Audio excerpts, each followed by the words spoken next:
Hello, and welcome to the Del Mar live show. Early pick five, 4 o'clock Pacific time. It's late. We're almost dark on the East Coast. So we're actually almost in that Dudes After Dark. Dr. Tang is here. Davey is here. Dave, I don't even know your last name, and you've been on here twice. So Cleveland? Really? It Yeah. is Okay. Let's Cleveland, go with that. yes. All right. So, how are you guys doing? Good. How are you doing? Happy to be on covering one of the most beautiful tracks in America on a Friday afternoon. Yeah, Just I'm missing doing the good too. It's a margaritas. great track. It's a great day. I'm going to put up some tickets because these are the early pick fives. I can only run one at a time. So, Davey, you're up first. We're going to run through this relatively quickly for the pick five ticket, but we'll have them scrolling underneath, and then we'll kind of go deeper into them once the races actually start. So, Davey, we'll start with you in race one. Where'd you go? Who do you like? What's your theory here? Yeah, so I went 1-4-7-9, and I actually went ahead and put the one on top, Belmont Bill. He's really fast. He's cutting back a little bit in the distance. I think he can go sub 110. Last time he tried this distance, he kind of had a bad start. Every other time, I think he was just going too far in distance. Gets the rail. I think he's going to rock it out, and he could be hard to pass going 5 furlongs on the turf here. Yep. Dr. Ting, I'm going to kick it to you for the early pick five. I'm going to put your ticket. Ooh, I put your ticket over the top of his. Whoa, look what I can do here. Dr. Ting, who do you like here? What's your theory here in this early pick five? Yeah, I thought this was a pretty tough sequence, so I'm trying to narrow down and spread in a couple. So this first race, I'm trying to narrow down, so I'm only 2 deep, the 2 and the 9. So I have obviously the first time Doug O'Neill starter. I think Doug O'Neill's been firing well. He has Frizou on board. They're about 23% over the past 3 months. So I like that combination. Then I'm using the 2 Grenetian 7-6. I don't even know if I'm saying that right. Close enough. But you've got was at Turf Paradise before, but you've got a great trainer and claims Luis Mendez, Maldonado on top. I think he can improve on turf. He's got a nice, better turf than dirt pedigree, so I think he can improve there. So, second race under his belt, I think he can improve. So I'm taking those 2. So I'm fading. I know that the 3 and the 4 are probably going to take money, which it looks like they are. The other O'Neill and Glatt with Hernandez. I'm trying to get some. It started off with some prices and then go from there. Yeah, I like that idea. I started with the 4 and the 7. I think JJ Hernandez getting on board this one after a 250 some odd day layoff ran well last time at Del Mar back in November. So I kind of feel like this one fits, and coming back, it's like, I kind of like this one in this spot. And then I was also on the 7, who I think is just going to get the first run in good form, coming up from 4th off of a ship from Ireland. So kind of one that kind of fits. I thought I'd get 4-1 or maybe a little bit less, and it's currently sitting at 4-1. So I'll kind of take that as a good spot to be in, and that I'm going to be pretty happy if I can catch the 4-1. I think I'll get something similar to that in the pick 5. Davey, I will throw back to you with the race 2, which we have 8 minutes to first post. So if you're playing this pick 5, I highly recommend getting them in as we go here. The 2-year-old maiden claimer, filly mares 8 going 5.5 on the dirt. You are on the 4, 6, and 8, which is, pretty shallow considering what we got going here. Yeah, 5.5 furlongs on the turf. I think the Karolova, I think I'm pronouncing that right, has some rapid works, looks pretty fast. I think is going to go out there again, get that speed. I don't know how much speed there really is in the race, and I think they can jump out there and maybe go gate to wire with this. If not, the 6, Seldova, is kind of dropping from maiden special weight to the claimer. Hasn't shown much, kind of been an average kind of runner. And then the 8, Tambo, he is 5-2. Got second at Los Al last out. Maybe carries that experience in against some not so good horses. So we'll kind of see how that floats about. But I'm going to go with the 4 on top, Karolova.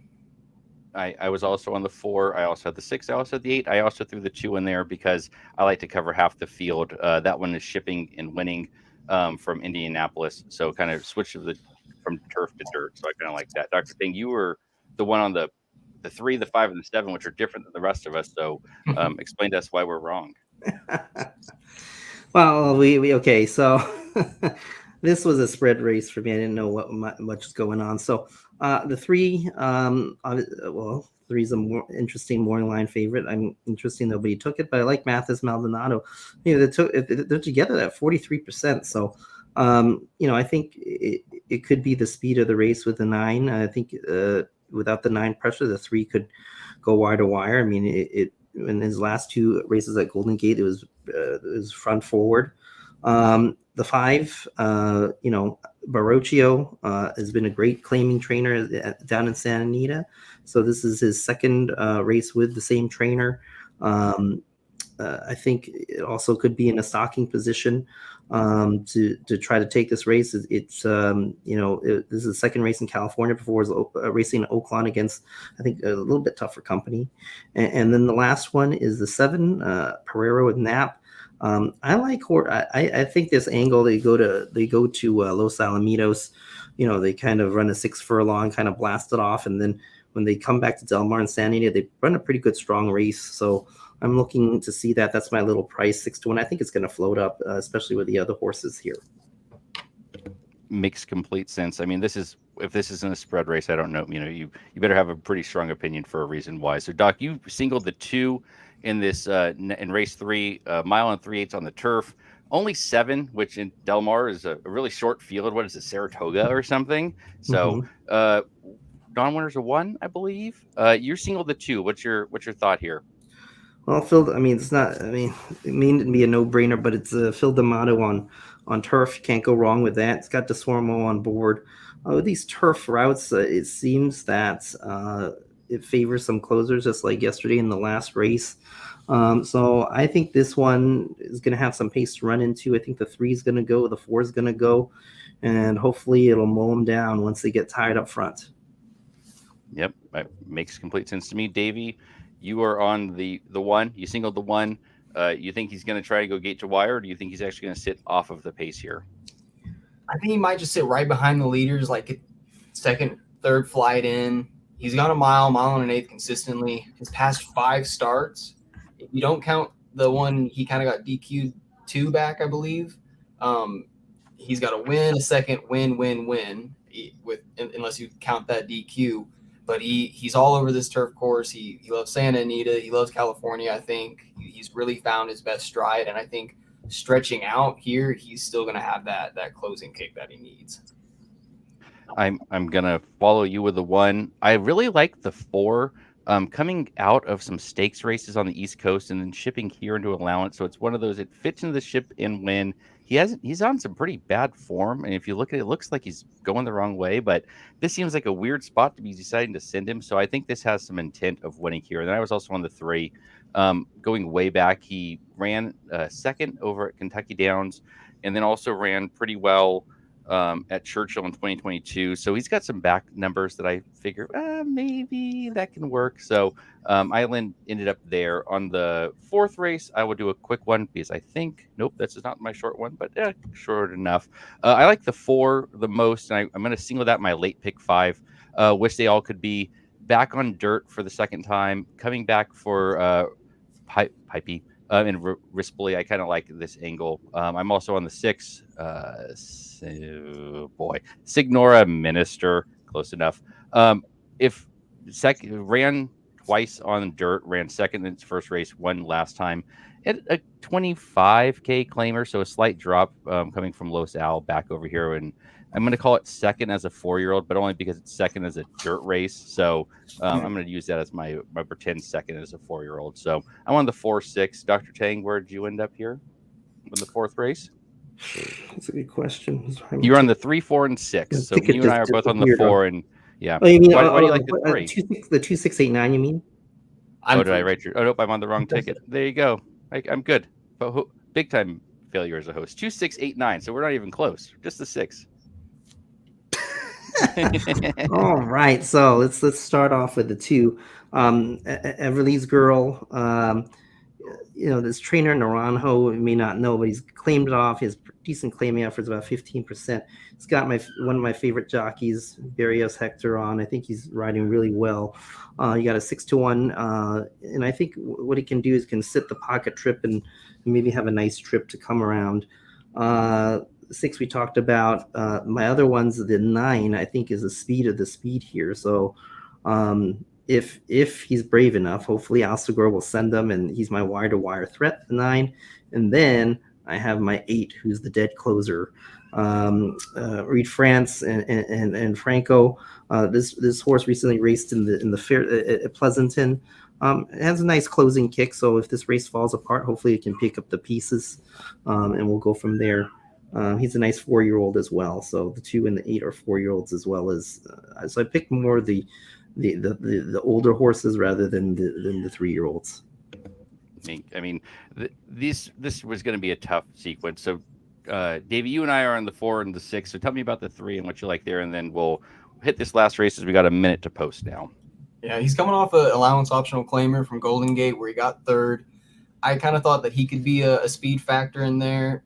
This field isn't super talented, but the trainer-jockey combo, they don't pair up a lot. Recently, they're 33% from only 3 starts, but then if you go back just over the whole year, 3 wins from 7 starts. So when they do pair up, they're pretty effective.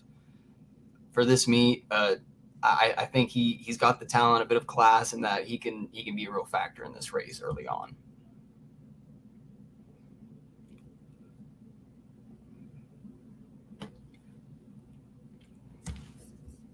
Had a bit of a technical failure here. Dr. Tang, why don't you tell us your last race 5? My microphone fell down and then the USB cable broke, so God only knows if you can even hear me at this point, but you guys are both looking like you can hear me, so we'll go with race 5 with you, Dr. Tang, as we were at post time for the first. All right, 2, 3, 7, 11. This is my race that I kind of spread and just did with a lot of prices. The top pick here is the 11 at 20-1. Yes, I'm giving you a 20-1 bomb. Cassidy Smith, it's a turf route. I think it should be good second time out. Has good turf pedigree. So his first race on dirt, I don't care much for it. But Tom's Tribute with Caton, I think it'll run well. So I think that 21 you won't get. Well, the 3 I think is a speed of speed Sadler with Alcigor. So that'd be my wire-to-wire threat. And then I'm throwing the 2, which is the closer, and my 7 is the other long shot. Mullins, Barrios. And then my 2 is got to put in Miller. Who knows what he's putting in the water. Mm-hmm. Sorry, I had to do that dirty. Go ahead. So give you guys some time. So I'll jump in here. I went 5, 6, 4 in that order for this race. Nice. Panther's Fate, 4-1. He had an awful trip last time. He reared at the gate, spotted the field like 7 lengths, raced back up, then ran into the heels of the next horses and just had a lot of trouble. Rispoli, D'Amato combo is 38% in the last 14 days. So I really think that this could fit. They could steal that 4-1. I think maybe it could even float up to 5-1 or so. And then I went 6 and 4, grazed, 5-1, second in his only start in a big field, beat some of the other horses in this field. So if he takes any kind of a step forward, I think he could be pretty competitive. And then Luca Gracie has had his or her best performances at Del Mar, coming in 3rd and then 2nd, gets a top jock aboard. I think it'd be a menace. So my early pick 5 is going to be $54 for 50 cents. My early pick 5 is $64 for 50 cents. So let's Looks like they're loading in the gate now. Loading in the gate, and let's lead this off with a nice start. Hopefully Nick Seevers can come back on. You were on the 2 and the 9? Yes, that's correct. And sorry, let me pull this back up, make sure. Yeah, so let me narrate this. The 1 is on the lead, been in the lead the whole race. The 3 is in second, and we've got the 2 looming a little. The 2 coming up. Let's see if the 2 can catch this 1, or is this 1 going to go wire to wire? If to start off with this 2, that'd be an excellent price at 10-1 for me. Let's see if he can catch it. Let's see how it goes here. Oh, he got him. It looks like the 2 got him. Okay, great start. Let's go. Great job. Nicely done. I was really hoping that one could pull off that upset instead. Yeah. Big pick on the 2. My Luis Mendez Maldonado connection there. Mm-hmm. So, I said, don't fade it, at Turf Paradise. When Luis Mendez, picks something up, it could get a little sneaky.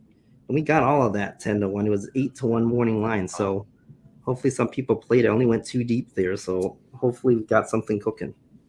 Wow. Yeah, that's a dirt to turf from Turf Paradise to Del Mar. The usual thing that you would do to, pick up a maiden claim or a maiden win at Del Mar.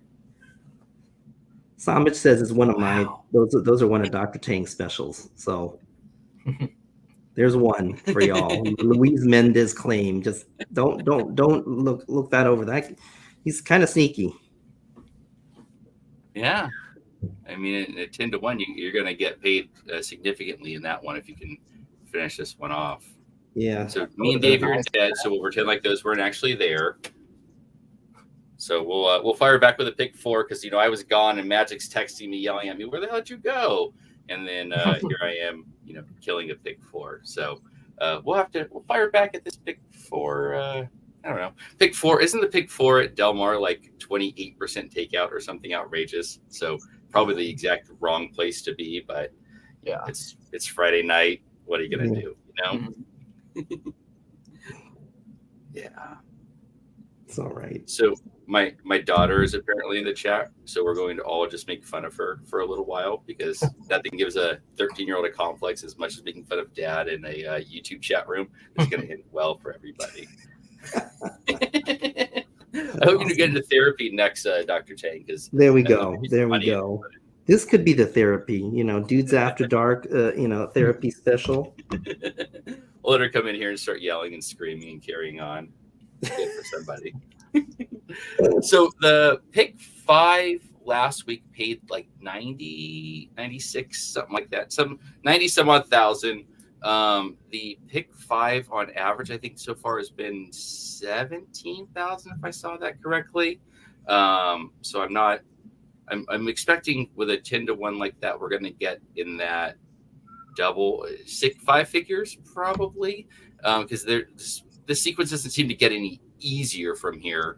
I think the early pick 5 is a little bit tougher than the late pick 5, mainly because I have a couple singles in that late pick 5, though I may be changing this ticket to ensure that I hit it because now that I'm dead, I really got to make sure I do that. But did you look at the late pick 5 at all, Dr. Tang? I did not look at all of it yet. No worries. Well, some of it coincides. So I mean, yeah. What two of the late and what am I saying? The last 2 legs of the early pick 5 are the first 2 legs of the late pick 5. So only got 3 more to go. So I can go through that real fast. And you got a couple of singles at the back in there that the Daisy Cutter looks like a pretty 1-horse race to me, but I guess we'll see. Now I may just go wide because I've proclaimed it to be an easy race on a YouTube show. So this is going to definitely get in. Yeah. Did you just mush Twilight Gleaming? I'm just kidding. Very, very much so. I very, very much did. I mean, when you get Wesley Ward shipping to Del Mar, though, it's like he's won. Time Form says he's won 40% on 5 starts and hit the board in 80%. So I'll take my chances with that. Yeah. This next race is one of those ones that apparently you got to care about to some degree, but it's a 2-year-old filly maiden claimer that just, it's they got to throw these races in here somewhere, and I guess you do it on a Friday as a second race, but there's nothing here that is all of that entertaining. So I think we come back and talk about it a little bit, but did you guys look at all about the San Diego or the Bing Crosby for tomorrow? Either of you looked at those tickets yet or race yet? Briefly, but I haven't done in-depth analysis yet, but I can come up with something on the fly. Yeah, that's what I get for asking questions I don't know the answer to people that I've asked to come onto a podcast. That's what I get, right? Like that's, if you don't know the answer, you should probably at least wait to see and like, hey guys, you guys look at this. So let's talk about this other maiden claiming race, and then we'll go back to the San Diego. How about that? Sounds good to me. Let's see here. Dr. Tang, you're on the 3, 4, 5, and 7. So you're kind of doing the between the 4 of them, or is it kind of a beat the 8 and hope to get through? Yeah, it's the beat the 8, hope to get through method. If I had to take one on top, I would say, I mean, it's just hard to differentiate. This race is so wide open. These maiden claimers.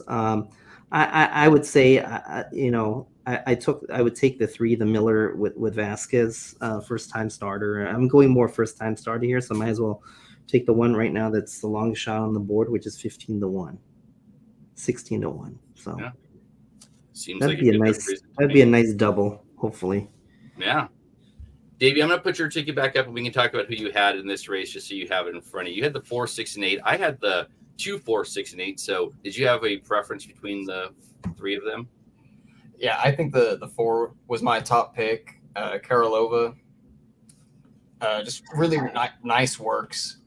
Really fast. 5.5 furlongs on the turf. I think this will be perfect for her. I think that she really gets the race. The other horses dropping, like Seldova's going from maiden special weight to maiden claimer, really hasn't shown much in those races. It's going to kind of have to maybe even take a step forward. And then Tambo was second at Los Al, so I don't know if that experience is going to carry over and make him any more competitive or not, but we'll see versus this kind of a field. Yeah, and my top pick was the 6 for that exact reason, was that she's dropping into a claiming race after running twice. It's like they kind of know what they have, and now you can get the win at Del Mar. So to me, it kind of makes sense. Davey, I'm going to make fun of you a little bit. That I think it's the Oklahoma internet. It's just not quite fast enough to do video and audio. So you're fired on this side. Let's see if I can get it fixed real quick. I'm just teasing. Yeah, so I mean, this is one of those races, like I said, that I just have a hard time having any strong opinions. And now it looks like the 8 is 9-5. Like you say, dropping out of that Los Al race kind of makes sense. Sort of a place that's logical, but 9-5 on any of these just feels too short. So I feel like this is the one that I'm with Dr. Tang. Beat the 8 and you'll be pretty happy about it. Yep. I'm just kind of now worried that I didn't use Luis here in the second race. He's going to get me now. That always happens. This definitely, I'm going to move. Yeah. I think this one almost sets up for a good exacta trifecta if you're going to go against the 8, which I don't know how heavy you can go against the 8 in a trifecta. It feels like you put her in the second or third spot and build a ticket kind of around that. So I would almost single the 6 on top. She's currently 14-1, so that feels like a good one to put on top and then kind of fill in around it. Would you do 8 somewhere in the top 3, or would you just toss her entirely from trifecta, Dr. Tang? I think you can get third. I would hate that you get 2 nice prices on top, first and second, and the 8 runs, and you don't get paid. So I would put them in the third hole. Yeah. But I wouldn't put them in. Obviously, I wouldn't even put them in the second one. It dilutes your price a little bit, especially if you like 2 prices on top. Yeah. That I think there's enough value in these type of races. I mean, there's only 8, so you get a lot of people that will box the 8 with and then pick some longer prices. That may dilute your price just enough, but she does seem too good off of that that maiden on her first race to be completely thrown out in a race like this. But she went off at 6-1 in a 6-horse field at Los Al. Like, maybe she's not that good, and maybe she just was running at Los Al and it wasn't at night, so there was nothing there. Davey, how would you structure a trifecta ticket in a race like this? I think you got to key someone on top. Like my top pick is going to be the 4, and then I might put the 3 and the 6 underneath, or sorry, the 6 and the 8 underneath, trying to get them in for second. And I'd probably hammer it like that.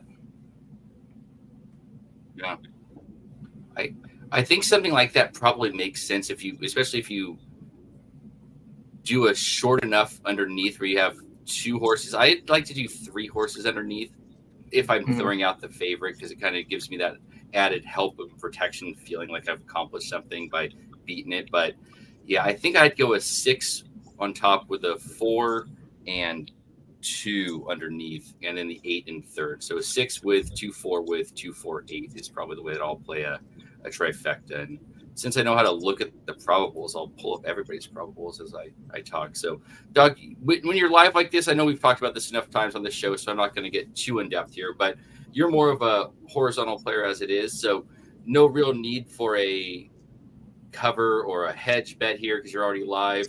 Davey, you look like you would probably be a degenerate like me. Are you firing back with your pick 4 regardless of takeout? Mm-hmm. Yeah. Yeah. My pick 4, I structured it a little bit differently. Instead of having the single in that third leg, I went ahead and added. Hold on, let me pull it up real quick. Thanks, Shoddy, for the tips. It says it's for Davey's new webcam, but it's going to Aaron. All I know is that Shoddy's given us more money in the last 3 weeks than she's given the dudes. So I mean, at the very least, we're profitable for them at our cheap basement prices. Exactly. So, Dr. Tang, you said you'd have which one on top? Who did you have on top? I would go with the Millers, so that I would probably go 3-5. I mean, we're talking about a trifecta, right? Trifecta, yeah. Yeah. So I'd go. I have 3. I have the 3, 4, 5, 7. So I'd probably go the 3 on top, and then I'd go 4, 5, 7 over the 4, 5, 7. If you want to add the 8, you can, but it's Yeah. I mean, if it doesn't hit completely, this thing's gonna pay. Yeah, I love looking at the probables on trifectas because I feel like it's the greatest thing I've ever found on Express Bet. So the 3 over 4, 5, 7, the worst you're getting is $85 or 50 cents as it sits now. As we're 15 minutes out, so definitely not a secure price by any stretch. But a 3 over 4, 5 over 4, 5 is paying $83 or $99 for a trifecta for 50 cents. So you can go be pretty excited with that. And then you throw the 7 on, and I think it balloons up. It keeps refreshing. And I was almost going to call it as I was talking, and then it switched. So the 7, 3, 4, 5 over 7 is either 168 or 175. So again, another great price there. So getting the 8 out of here is really going to balloon this thing. So Davey, your pick 4, we're going to fire back this pick 4 because it's $4.15 and I'm already dead on my $72 ticket. So I gotta hit something now. So what are you doing on your pick 4? Did you change it up at all, or are you going to be pretty similar to your original pick 5 ticket? Yeah, on my pick 4, pretty similar. I just added a horse in the third race. I added the 4. Cowboy Justice gets Joe Bravo aboard. I think he's going to be able to kind of help him out a little bit. He looks like to kind of be a little bit of the class, kind of the next one up for me. So I think he can close into it and pick up the pieces if it does kind of fall apart. All right, I'm not going to even try and do math in my head. So I'm just going to add the 4, and then you're basically playing the same pick 5 ticket, just add the 4 in the 4th. Yes, it's a $27 ticket. Okay, I'm going to save that, and we'll throw it up here real quick. So maybe you'll be alive. So you're on the 4, 6, 8. Dr. Tang, you're on the moving slow 3, 4, 5, 7. 4, 5, 7. So that looks like a halfway decent way of you guys getting through. So yeah, I mean, there's not a whole lot that we can talk about. I mean, like I said, it's a 2-year-old maiden race at Del Mar. It's like, yeah, I'm excited it's Del Mar, and then it's a maiden claimer. So did either of you look at the Daisy Cutter, the race 7 here? I know, Davey, you had, because you sent me a ticket for the late pick 5. What do you think in the Daisy Cutter race 7, Davey? Yeah, so I put Twilight Gleaming on top. I mean, Wesley Ward coming in. Mike Smith has kind of been hot. It's hard to go against Twilight Gleaming in the class that she brings in. Amy C would still be the second pick. Solid connections. Kind of has a little bit of talent. And if there was a race where Twilight Gleaming could be upset, this might be it. But I think Twilight Gleaming the class of the field and just make it an easy win. Yeah. Dr. Tang, are you kind of in the same boat, or are you going to be smart and throw out the 1 and get some prices out? I mean, not throw out the one. I didn't use it. I didn't use the one in tournaments. I never used one of these little horses in tournaments. Could win, let it beat me, or whatever. But it's the last race in the tournament, so I in the tournaments I used the 9 and the 7. So I used Okay. Princess Adelaide, Vladimir Servin Vasquez, off of a win last time. So it's cutting back a little bit, but we'll see. I mean, obviously the competition is much stiffer. I mean, Twilight Gleaming, if if she runs her race, she should win this. But I'm going for a price. So my two prices are the 9 and the 7. The 7 is a shipper, Gulfstream Park, Thomas Proctor, won a stakes race the last time, obviously non-graded, but I think, I mean, it's won 2 races in a row, one on synthetic, one on turf. Maybe it's found its place on turf, and why would he ship if he didn't feel that it was strong? Proctor is pretty strong, 20%, and he got the services of JJ Hernandez to ride. So I saw that jockey. If JJ thought it was a good ride, might as well at 12-1. Yeah, I'm the 7 Wild West was an interesting one. Thomas Proctor has been good now coming into Del Mar. I was looking last week, and he hadn't been at Del Mar since 2018, and he hit the board on one of his 2 that he brought over, at least according to time form. So I'm not going to pretend that's even close to right, but yeah, he's been decent enough. That was one I liked underneath the most, but I like Twilight Gleaming. Just it's hard for me to go against that one. Winning at Keeling, going 5.5, pretty much gate to wire. Now coming to Southern California, like where East Coast shippers are going to be much better on the turf, and the front end seems to be playing much better on the turf here, especially on these sprints. I really like the front end here. So the other one that sort of kind of made me a little interested was Sassy Nature, and then I realized yeah, she ran second in a California state stakes race at Golden Gate Fields. So tough to really get behind one like that. So I'm going to single Twilight Gleaming in all my late horizontal plays. So it's one of those, nothing exciting, not a real great ideas. But the other one, sorry, I just looked at my notes. The one that I thought actually kind of made sense if they do come running late would be Unbridled Mary. If the one of the 3, Twilight Gleaming and Sassy Nature, both go fast, which I'm kind of hoping for. Unbridled Mary won at Lone Star last out, and then won down the hill going 6.5 and beat Princess Leia. So she may have enough closing kick to get there. I'm just a little afraid. That 5 furlongs is always a little terrifying to me. It seems so much shorter than it actually plays, especially with the turf being as long and you have in the stretch for the 5 furlongs, but it just seems too short for her to get there. So I'd probably play the 1 with a 4-7 exacta or trifecta type of thing. So that's uninspiring, but at least it's something. We'll what do we got? 9 minutes to this next race. So what else do we got? How was everybody's Saratoga today? Anybody hit anything over there? Either you play Saratoga today? Yeah, I was alive to the late pick 5 to the last race. Got nailed. Obviously, my favorite jockey Rosario kicked me there. I was 4 horses. I wouldn't have taken that horse. It was a maiden claimer, 40,000, and yeah, not so. It's a tough race. Yeah, sounds like Naira with their. I don't even look at Saratoga on Fridays anymore with Del Mar running. It's so hard to get excited for a race that starts at 10 a.m. on the West Coast and done by 4 o'clock as this one's starting. So with these field sizes, I get really excited with Del Mar, and I'm a Southern California lover at this point. So I feel like I always know a little bit more about what's going on at Del Mar. So did you play anything over at Saratoga today, Davey? No, I did not play Saratoga today. I focused on Del Mar for the day. Yeah. It's hard to get, I know everybody loves Saratoga, and it's been talked about now for a week and a half because Saratoga has had 4 horse and 5 horse fields. It feels like Santa Anita East now. I mean, I forgot the announcer's name. That would have been a great joke. The announcer took all the horses with him and left the other ones here in Miramati, Frank Miramati. Yeah, there you go. Yeah, that was bad. You would think that I could at least remember Frank Miramati at this point. Like, it's not that late in the day.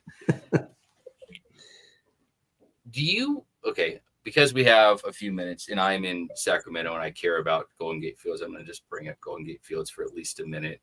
It seems like the worst idea in the world to me to shut it down, to believe that all those horses are going to go down to Santa Anita. And I understand they're trying to write races for that and that sort of thing. But it seems like a lot of them are going to go to Turf Paradise and a lot of them are going to go to Emerald and a lot of them are just going to go elsewhere. But am I crazy in thinking it's a terrible idea, Dr. Tang? In terms of shutting down Golden Gate? And, like, do you think they're going to move the horses? Like, do you think a bunch of horses are going to ship down to Santa Anita, or do you think they're going to all kind of go all over the place? I think they're going to scatter. I mean, some of these horses at Golden Gate, I mean, if they wanted to ship down and race to Santa, you would have thought they would have done it earlier already, right? Yeah. Why would all of a sudden, I mean, some of these horses are a little bit lower in class, and that's fine to be at Golden Gate to race against these. You still get some quality racing up there and some competition. Now, I don't know. I mean, is Santa Anita need to write more races at a lower class level? I don't know if they're going to do that. I don't know. Yeah, that's what they said. They came out today. There was a press conference with a couple of the muckety mucks there, and they were basically saying that with the fourth day, they'll be able to write some lower races and kind of mix them in throughout the weekend, so it won't just be like Golden Gate Field South on Thursdays. They'll run them throughout the weekend. But just it seems like Los Alamitos is on its last leg, unfortunately, though it's probably my favorite track, as I've mentioned way too often because I play it way too frequently. It does certainly seem like there's some trouble there. I also was reading today, and because I live in Sacramento, the Stronach Group is in talks with the city of Sacramento to help buy the Sacramento Republic, which is like a AAA soccer team that they want to take into the MLS and try and make it into an MLS team. And I hope the only way they can do that is if they buy Cal Expo and put the stadium there and put a actual racetrack there. But that seems extremely unlikely, as the Stronach Group just seems to be getting out of the horses running in counterclockwise circle game in California, slowly but surely. So we shall see. That was a good bummer way to go with 5 minutes to Del Mar. Davey, you're in Oklahoma, right? So you're a Remington Park lover and a quarter horse winner like me? Yes and no. So I am a fan of Remington Park, and I am a fan of quarter horses. I do like the thoroughbred season a little bit more. They run thoroughbreds from August to December, and then quarter horses are March to about the first week of June. Yep. I definitely go to both. I prefer thoroughbreds, but I have plenty of fun playing the quarter horses as well. My definition of, or what I tell people who don't know anything about racing, myself included, is that quarter horse racing is basically betting on a die roll, like rolling the dice, but it's weighted, so you kind of have an idea of where it's going. But yeah, every once in a while that 12-1 comes in and it's worth it. Mm-hmm. So we do have, Shadi is bringing up that we have opening day coming for Remington Park. Remington Park has the Derby prep in December, the Springboard Mile. I knew I was going to get there, yes. Which is one of my favorite because it never leads to any horse ever getting into the Derby. No. But everybody on the Dudes team wants to pick at least one of them to draft the next week when they do their drafts day. So it's always one of my favorite things is like, all right, which one's not making it to the Derby? Yep, that one, the one that just won. So my favorite of that is Senor Buscador, who I still to this day remember Aaron swearing was going to be this great, great horse. And he's running, in the San Diego handicap. So he's not all wrong. Yeah, I mean, he won a race, made it into the Breeders' Cup and that kind of stuff. I remember when he won the Springboard Mile. I hit the pick 4 that day, thankful that he won and helped me out then. And Senor Buscador is probably about the only one that has developed a decent career coming out of the Springboard Mile. But like you said, especially for the fantasy this past year, I saw the horses that were going there, and I was like, let's pick other horses. It's probably a good choice. And one of my favorite things about it is that every time they do the Derby draft, I get really drunk, like it's the day that ends in Y. And I watch and I put all of them into a stable on Equibase. And then to this day, I still have horses that pop up that are doing workouts at, what's the one? One just ran FanDuel that was in the fantasy draft. Oh, I'm gonna have to find its name here in a little bit, but it was one of those just like perfect, like, yeah, this was the 9th pick in the draft by Saratoga Slim, and now it's running for 62.5 at FanDuel. Dr. Tang, you've never been invited to the draft, have you? So only one person on the stream has been on, or if you've been on two of them, it's just one. No, I've never been invited. Oh, what a Yeah, I didn't get my invitation because I think I pissed Aaron off because I didn't invite him on my pick 6 ticket last time. So yeah. Well, now you don't have to share the pick 6 winnings with him, and you don't have to lose in the fantasy draft, so it's okay. It's like a win-win for everybody. Exactly. So you were on with Shoddy, right, Davey, this year? So you guys, and you may have a championship ring. Yes, I have it. I can go get it and show it off. There we go. We kind of got lucky. Like we're on a live stream and just kind of jokingly was like, "Oh, we could beat you guys," and they're like, "Okay, let's see it." And, well, then we did. So there we go. One of my favorite things, and because I've been into horse racing since the 2018 Breeders' Cup, and so I have a very limited history.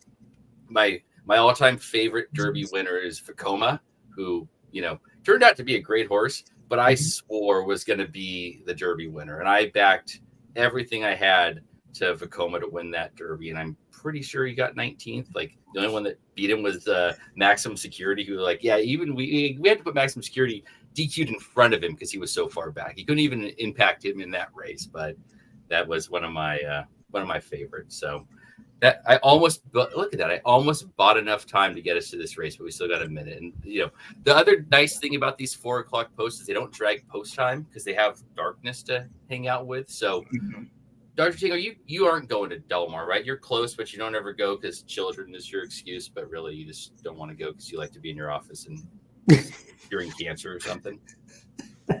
No, as opposed to, last year I went to Del Mar to play in the contest that's this weekend, but the wife nixed that plan, so I'm not playing the contest this weekend. So I'm cheering on, Mike, who's in the contest. Mike Somich is down there. Yeah. My other friend Tyler Hoffman's also competing down there, so it's fun. No, I like Del Mar. Yeah. I was at Del Mar for the BCBC, so that was fun also. So that'll be there next year. This year's at Santa Anita, so I don't have to go too far. So I'm a little spoiled these next 2 years, so I got no complaints. So they're loading into the gate, at least from what I can see, and yes, try to do this turn down low enough so we don't get in trouble. Right.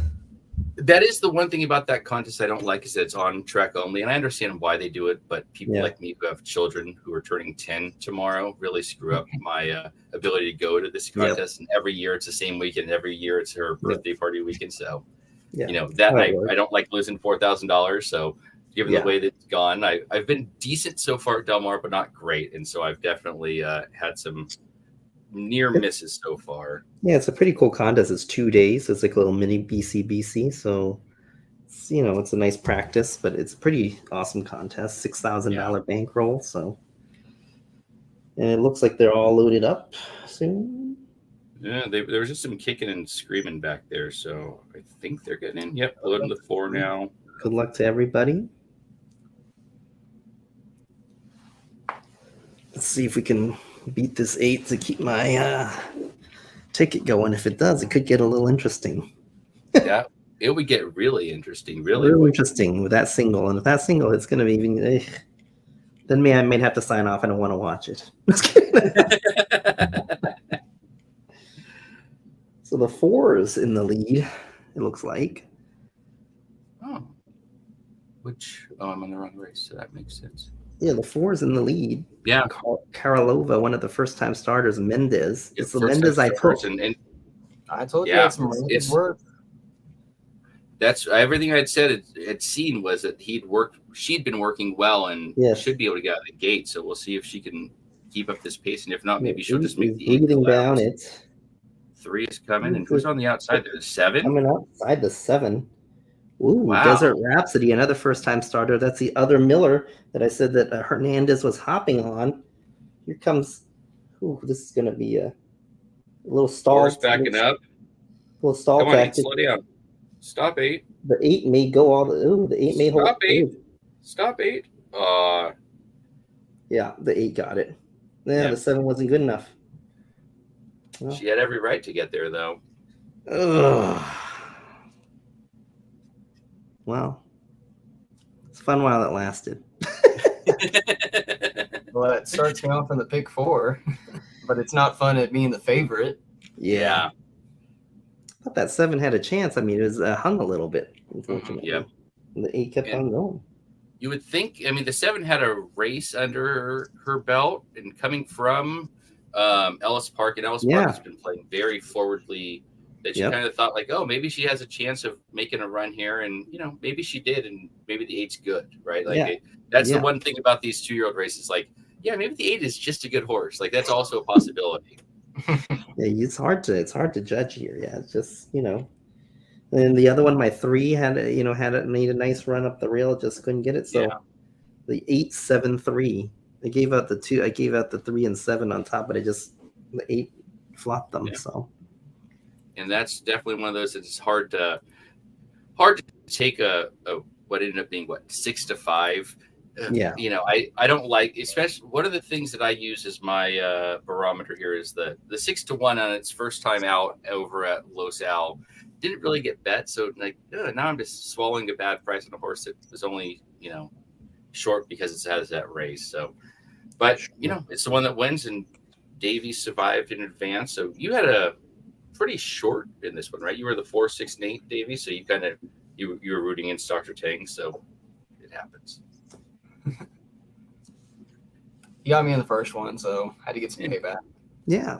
Let's spread the winnings here. As long as we get one of you guys to cash, because Davey's on the, I'm going to pull it. Dr. Tang was single to this next way.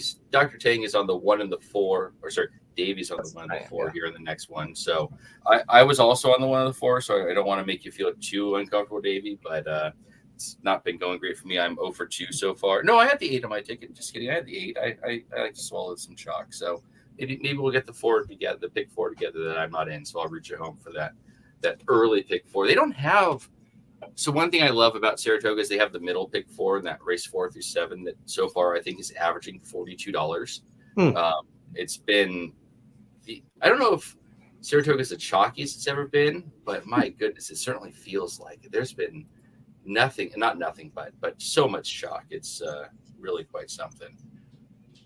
And they have 11 races tomorrow. Davey, do you look at Saratoga at all, or are you a straight Del Mar, or are you just at Del Mar on Fridays and Saratoga the rest of the time? Or I look at whatever has the best races usually. I do like Del Mar a lot, but for Saratoga, like the Jim Dandy coming up and all those races, I'll definitely be active on that day, picking up those stakes races. Who's good and who's not, Yeah, absolutely.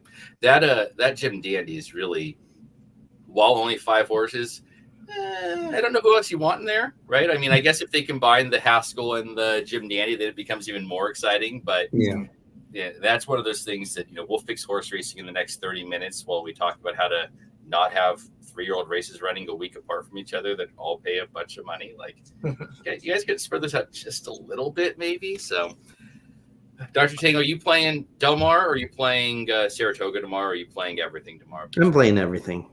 Shocking. I'm playing this shock. I mean, I'm playing whatever. It's probably Saratoga and Del Mar in the tournament, so I'm playing everything, coast to coast, every day, all day. So, of course, I say that nothing was hitting, and then I missed today, and the late pick 5 paid $3,500, and the pick 6 only paid $19,000. Like, no big deal. The early pick 5, I think, paid 19 also. Early pick 5 was very difficult this morning. Very difficult. That's crazy. I mean, you have Katie Davis winning a race, then you know how difficult it is. Katie Davis always gets me. Was she coupled? Like, isn't she? No, it was not a coupled entry. It was not a coupled entry. That's how you can normally get to her, is the weird coupled entry rules of Naira of like, you guys are married. We don't care that you're brothers. You guys are married, so we're going to couple you guys. The brothers, you're fine. Yeah. Ortiz brothers, who needs coupling? Yeah, nonsense. So I didn't even notice the time. Did anybody notice the final time of this race by chance? No. Yeah, they're replaying it now. It looked like it was a decent enough 104.66. Or a 6? 104.66. All right. So not world beaters, but Not not world beaters, but yeah, 2-year-old Two-year-olds. fillies, not a maiden claimers at that. So not Yeah, a terrible time there. not terrible, but it's not like Not superstars. no. Then there was Yeah. the ones in the back were just stumbling on. It was just a stumble fest at the end. Yeah. I wanted to see where that 4 ended up because she said 21.7 Yeah, is pretty 21 quick at a change and 45 and a 45. half. Yeah, And the 8 was kind of right there with her. So, I mean, decent enough, but the 4 the 4 really was fourth. Yeah. But It could be one to stable up. Is stumbling. Yeah. Interesting. Not anything there. So we will move on to something at least slightly more exciting. And I'm pretty sure the race that I had the least amount of confidence in, which was a 11 furlong non-winners of 1 on the turf. Because, what else are we going to pick here? So Yeah. We'll run through this one real quick. And Doc, you had to leave in a little bit. You Yes. have medical emergencies to take care of. It's okay. So you were in your now dead pick 5. Uh-huh. You know what? No, Davey's alive. We'll go with Davey. You're on the 1 and 4, Yes. Davey. And you and I Davey's are alive. similar horses here. So what did you like about the one that made you like that one more than Dr. Tang's 2? The one at past 5 races has technically won 3 of them. One of them finished first, got DQ'd, so 4 out of 5. Mile and an 8. It's going kind of back and forth. He's going to stretch out this time, and I think if he can still run and close well, because each one of these, like, it doesn't look like he's a need the lead type. Sits behind some leaders. And I think if he can do that, he can have first run at him and just kick home. Yeah, and the 5 opens as the 2-1 favorite. And the 5-2 on the 1, so they're pretty close. Dr. Tang, you're on the 2, which I like the 2, and I had the 2 on a ticket until I took it off, which saved me some money. Phil D'Amato, Kindesormo, going long, slam dunk. This feels like one that if you get something like the current 4-1, feels like a good price, right? Yeah, absolutely. Yeah. I mean, I thought it was going to be a bit down. Either stay at 3-1 or 5-2, but I knew that the 1 would probably take some money. Didn't think that the 5 would take this much money, but that's what's happening. But yeah, the Moto on turf, it's stretching out, but it ran in last year at this distance in Del Mar in August.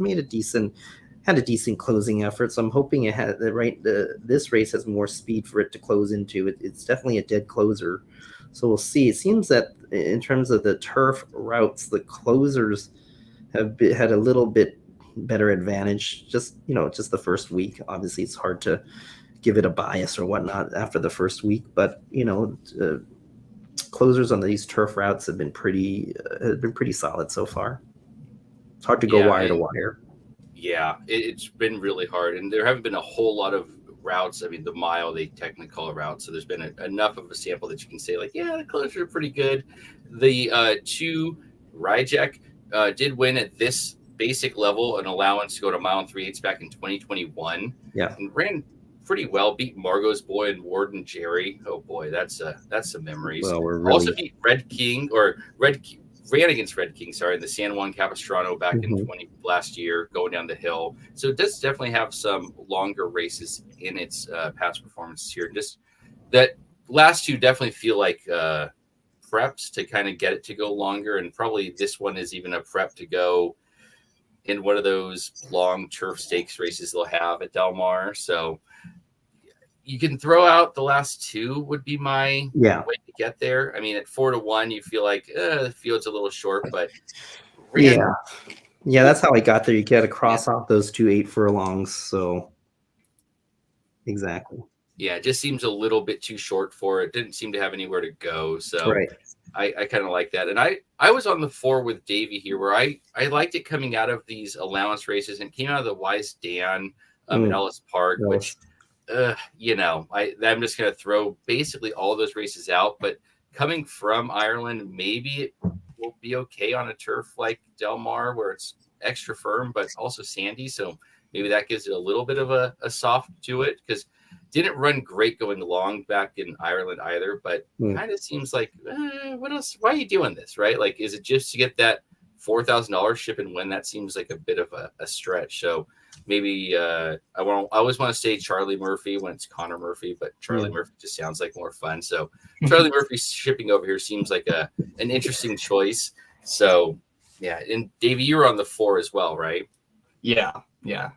He has the class relief, like you said. I think I have written down that he has a jockey upgrade to Joe Bravo. I don't remember who he had on him before, but going up to Joe Bravo, I think is a little bit better. So that could help him improve. I did have the 5 and the 2 as like my next 2 off the ticket. Every reason that Dr. Tang said for the number 2. Then 7 Wonders goes from allowance to allowance optional claimer. Wasn't a huge performance. That may help him against this kind of field. And then it's a Peter Miller and Rispoli. So yeah, I made a little bit of a case for the 3 as well, and I'll probably key the 3 in the trifecta here in 3rd, and then kind of build a ticket kind of above the 3, probably 1-4, 1-4-3. Mainly going back, I mean, it's a 6-year-old gelding, Bodemeister Maglia de Oro. Going back, they ran a mile at Churchill or at Kentucky Downs back in 2021. Ran long, mile into 16th in a claiming race at Churchill. Kind of has that like, it's better on turf. It kind of fits in some way on turf. And then coming out of a Pleasanton race, like, okay, like it was running on dirt at Pleasanton, and now they're going to go long here. So maybe they're just taking a shot, and it's going to, run up the track. But I can squint and make a case for it to run 3rd in a trifecta and kind of hope to catch something. So that's sort of where I'm going to go. I don't think I'm going to play a pick 3 here, because I think pick 3s are even higher takeout than the pick 4. And now I'm really just trying to fire back. So I'll just wait for that pick 5, which I know isn't great, but at least it's a pick 5 that'll probably pay. So we'll kind of run through those races here in a little bit. So I'll let you guys kind of look over the races for tomorrow, the San Diego and the Bing Crosby. We can kind of talk about those ones. And I think we should also mention, what's the race? The sprint race at Saratoga tomorrow, the Vanderbilt, which is shaping up to be almost as good as the Bing Crosby, I would think. You got a power going there. So either of you have a strong opinion on any of those big 4 stakes races tomorrow, or am I still too early in asking what you like?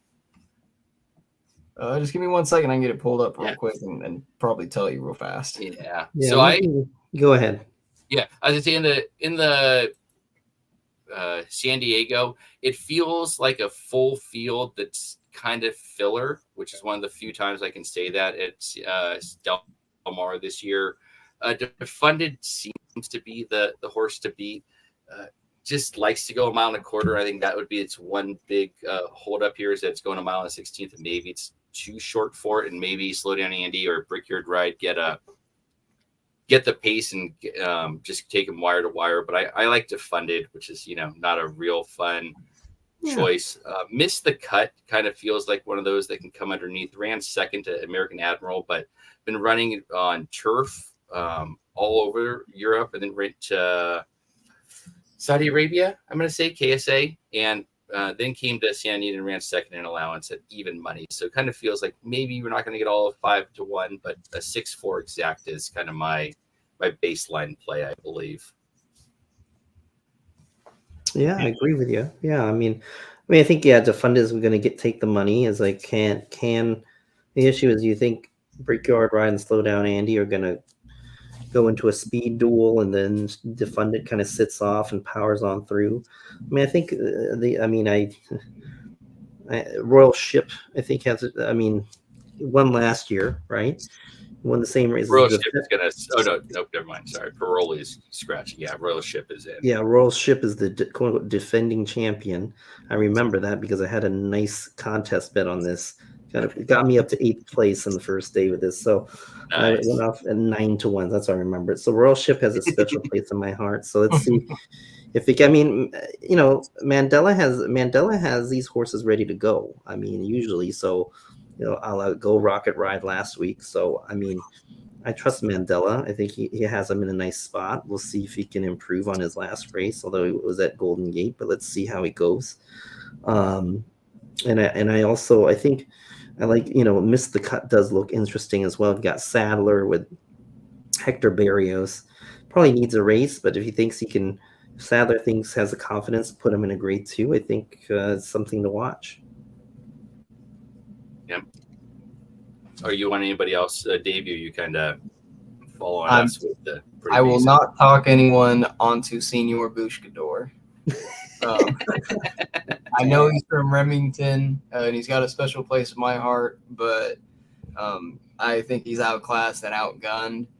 If there is a huge pace collapse, he might fly up and Yep. out of your trifectas or supers, but It's got a shot. Yeah. I don't think he's got a chance to win it. I think Defunded, like you said, he's really got everything going for him right now.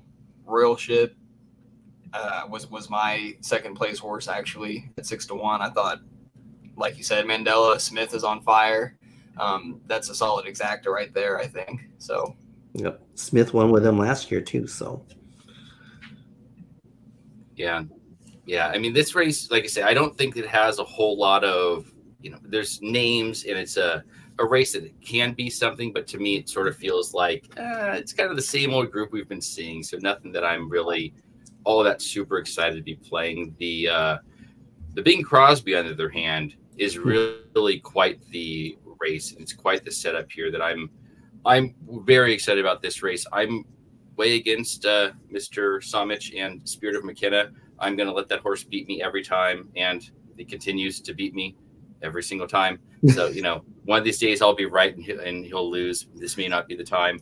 I have a very, very big soft spot in my heart for Kid Corleone, because I believe he was drafted last year in the Racing Dudes fantasy draft. And I got a notification that he was running on June 16th. And I was like, oh, this is the one. And I'm pretty sure Jared got him, and I got him at 2-1. I was pretty excited. It just feels like one. Oh, why are they bringing this one back? Oh, they want to run a race like this. So he tried to go long. I know he did. He went 6.5.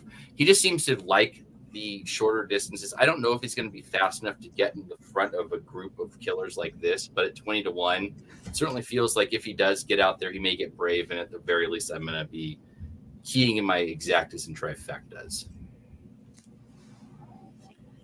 Both of you look like I'm crazy, which I understand. So, Davey, why don't you tell me who you like, which is a much more logical, more not nonsensical pick? I don't know about more logical, but the Chosen Vron has done me so good. He's made me some money before. He's for 2023, he's 4-0, like 4 wins from 4 starts. They aren't super classy races. They're black type stakes, but he's consistent. You know what he's going to give you. And at 4-1, I think that's a pretty solid odds for him. I'm hoping maybe he could float up a little bit, but drawing the 4 post as well, so he's not going to be super wide. He's going to be kind of right there in the mix, probably not far off the rail. So I'm probably going to go with the Chosen Brawn on top. Nice. Yep, I'm going. I like Chosen Brawn. I've won money with Chosen Brawn. Yeah, and just the Calbreds is what kind of talked me off of him, but like he can step up in a class like this. Are you with or against Chosen Brawn, Dr. Tang? I like the horse, but I'm picking somebody else. I'm on the defending champion theme here, so I like American Theorem. Won it last year. Papa Padromo again is let's see if he can heat up. He has 2 in here, interestingly enough. So I'm picking the I think there's a lot of speed in this race for some reason. I think the 3 is going to go. Totofino, Kid Corleone can go. I think Spirit McKenna wants a little bit up front as well. So I'm seeing if it falls apart. American Theorem can pick up the pieces. The other horse that I like is Hoist the Gold. Yes, I know, Hoist the Gold. Dallas Stewart. He's got BJ Hernandez on board. That's who he likes. He won at Ellis last time. Dallas Stewart thinks he's good enough to ship him in and win here. So I wouldn't be surprised if Hoist the Gold at 15-1. I don't think we're going to get 15-1. He maybe bet down to like 10 or 9-1, which is still solid, but I think 15-1 is a solid price for him. That's my upset. I agree. I like Hoist the Gold underneath for mine. Yeah, the one certainly.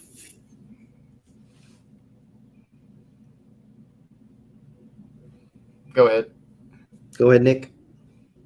Sorry, I'm a little slow apparently. Go ahead, Davey. I liked Hoist the Gold. He was in my second pick underneath the Chosen Braun. My internet's super I was slow, between him and American Theorem, like you said, defending champion. I mean, comes in here at 8-1. Mm-hmm. That's a good looking price. He's got the class, I think, for this. Or Spoli. I think it really fits for him. Mm-hmm. Dr. Shivel being all the way, or Shivel, whatever it is, being all the way to the outside kind of worries me. For him, I know that American Theorem is only one spot in, but I still think that his running style, it fits fine for that kind of post. Yep, I completely agree with you with that. And then if CZ Rocket wins, just burn down the whole place. You know, I honestly wouldn't even be surprised. I wouldn't be surprised either. It's just, CZ Rocket is just that horse. I mean, sometimes it just... He's always there. He always shows up. And, I mean, you know what he's going to do, so... Yeah. He's run second. He ran fourth last time, but then he ran second 5 times in a row. Keeneland, Oakland, Santa Anita twice. I mean, that horse is always there. Don't leave him off your second or third spots in your trifecta. Would be a great horse to own. Exactly. Yeah. Well, and it's funny because I was watching that Pleasanton race, and it's like their big stakes race, and he's going a mile. I'm like, there's no way that CZ Rock can go a mile, right? Like, he can't get a mile, can he? No. And then it's like, oh boy, he's coming to the top of the stretch. He's going to make that run, isn't he? Oh no. And I was like, I beat him that one time. I was very proud of myself, but I was definitely I was terrified of CZ Rocket going up to Pleasanton and just like, yeah, we're at Pleasanton. I can run a mile in Pleasanton. That's doable. He's earned $2 million. Yeah, he's a great horse to own, even if he's got I think 12 wins from 40 starts. So ships everywhere, can run on any track. It's crazy. Peter Miller's got They claimed him for $40,000 back in 2020. Like, what a claim that is! What a claim! Beautiful investment. I mean, yeah, solid. He's a 9-year-old. Keep on running. I don't know. He's gonna go to he's 11. I don't know when he's gonna stop. Well, I was just Bonner. Exactly. He's definitely going to Bonner at some point. I was looking, and he ran 6th in the Malibu in his 3-year-old year of 2017, and he ran 6th to City of Light. I'm pretty sure City of Light has children that are out siring horses at this point. He's probably racing some of his kids. Yeah. Could be right. Absolutely. Yeah, So the who's who that CZ Rocket has lost to is one of the favorite things to look at. It's like instead of Kevin Bacon, we're using CZ Rocket. 6 degrees. Whitmore. Whitmore. That's a fun one. Oh, I loved that horse. The best. He didn't get the Breeders' Cup, but once he broke loose and went to the lead, I was rooting for him either way. Yeah, that was fantastic. I don't remember if he was in that sequence, but I hit the pick 4 on that one. So that was the pick 5. So he would have been the pick 5, so I didn't get it. But I remember that one. I'm pretty sure I had a pick 5 ticket that I lost, that I fired back, and I hit the all button to get Modern Love. It's the only way I was getting there. But it paid $3,300, which to this day is my highest payout ever. And it was like a $40 ticket because I was in Reno during COVID, which is Reno, never a good place to be, but Reno during COVID, maybe my worst life decision of all time. And driving home with TVG, watching it, hitting my ticket on TVG was like the greatest, my greatest horse racing experience of all time. Got 3 minutes to post. Yep, and we got the ones down to 8-5 now. Mm-hmm. So taking enough money, the 3 or the 4 and the 5 are at 3-1, and the 2 is at 5-1. So you are getting your price there on the 2.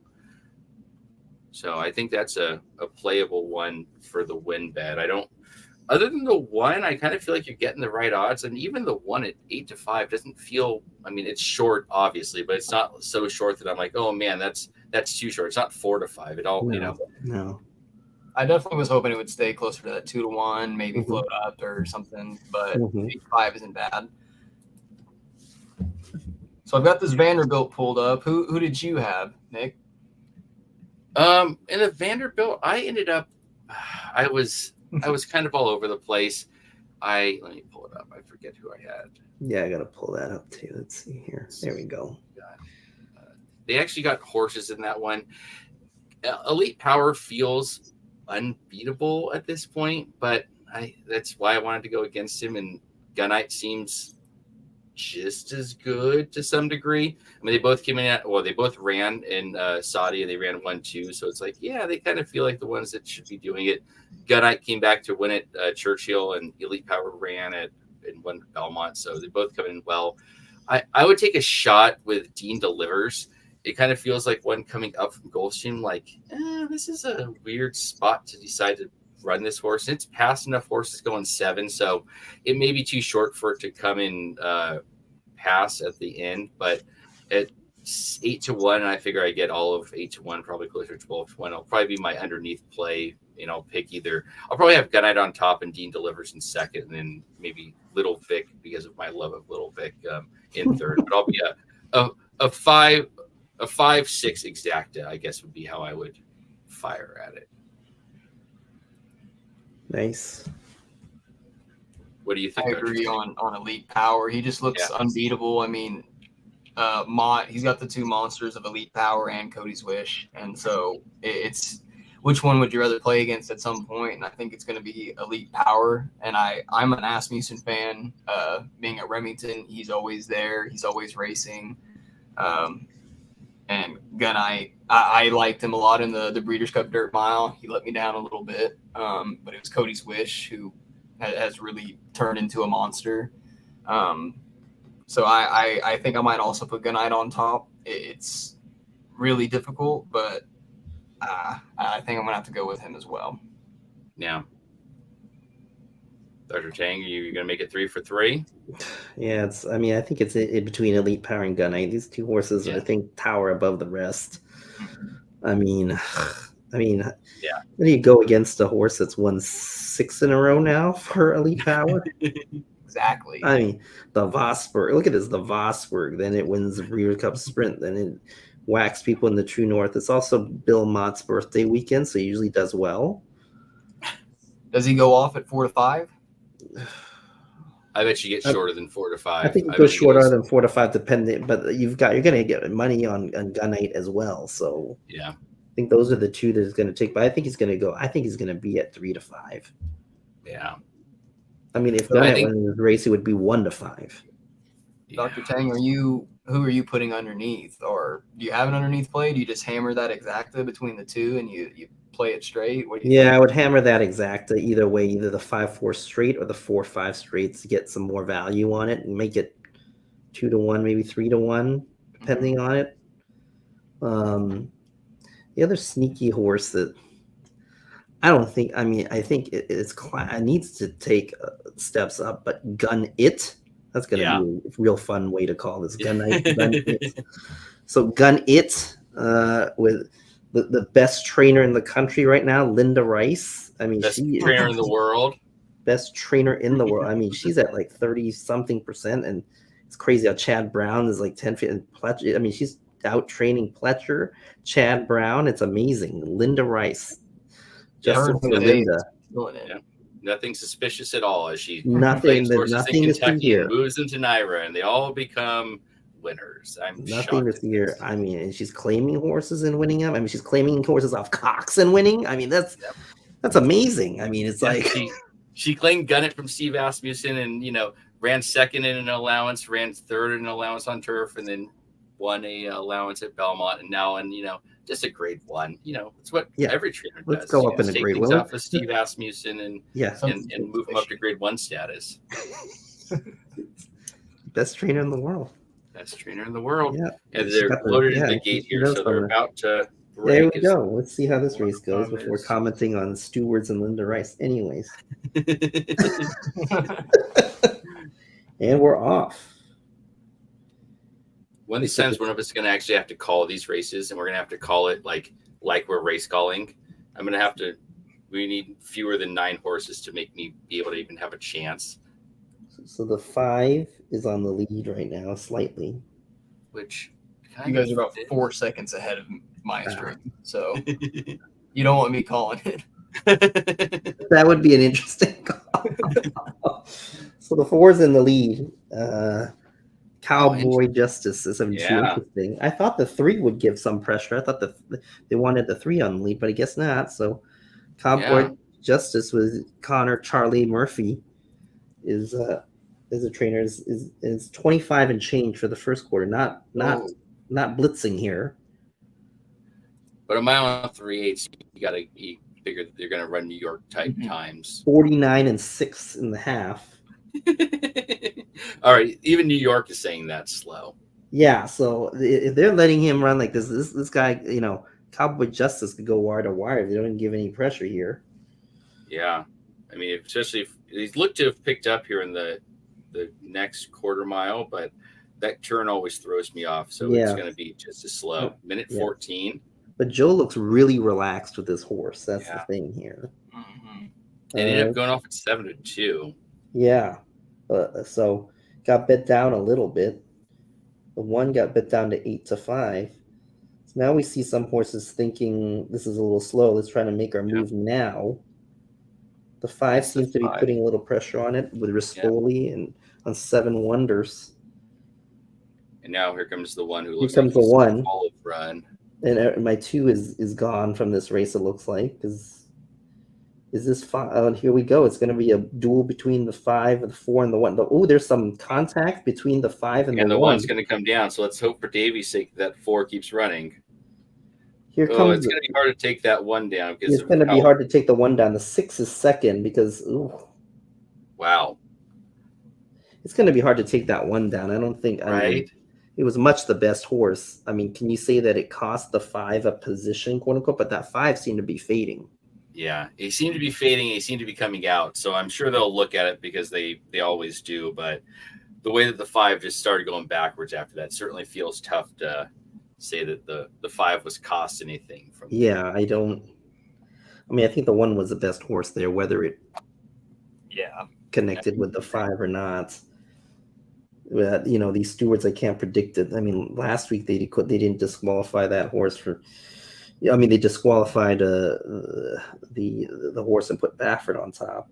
Wesley Ward's horse is, as far as I can tell, has not been scratched. So as far as I can tell, the Wesley Ward's in the Daisy Cutter. So just as the Twilight Gleaming we're talking about. Yeah. Yep. Twilight Gleaming is still in the race, at least according to all the ADWs that I'm looking at. So I haven't heard anything differently. So Davy's alive in the pick 4 with 2 very short prices. So let's see if we can cash a $27 ticket for more than $27. It's always a good thing. And you got some prices in this next race, though.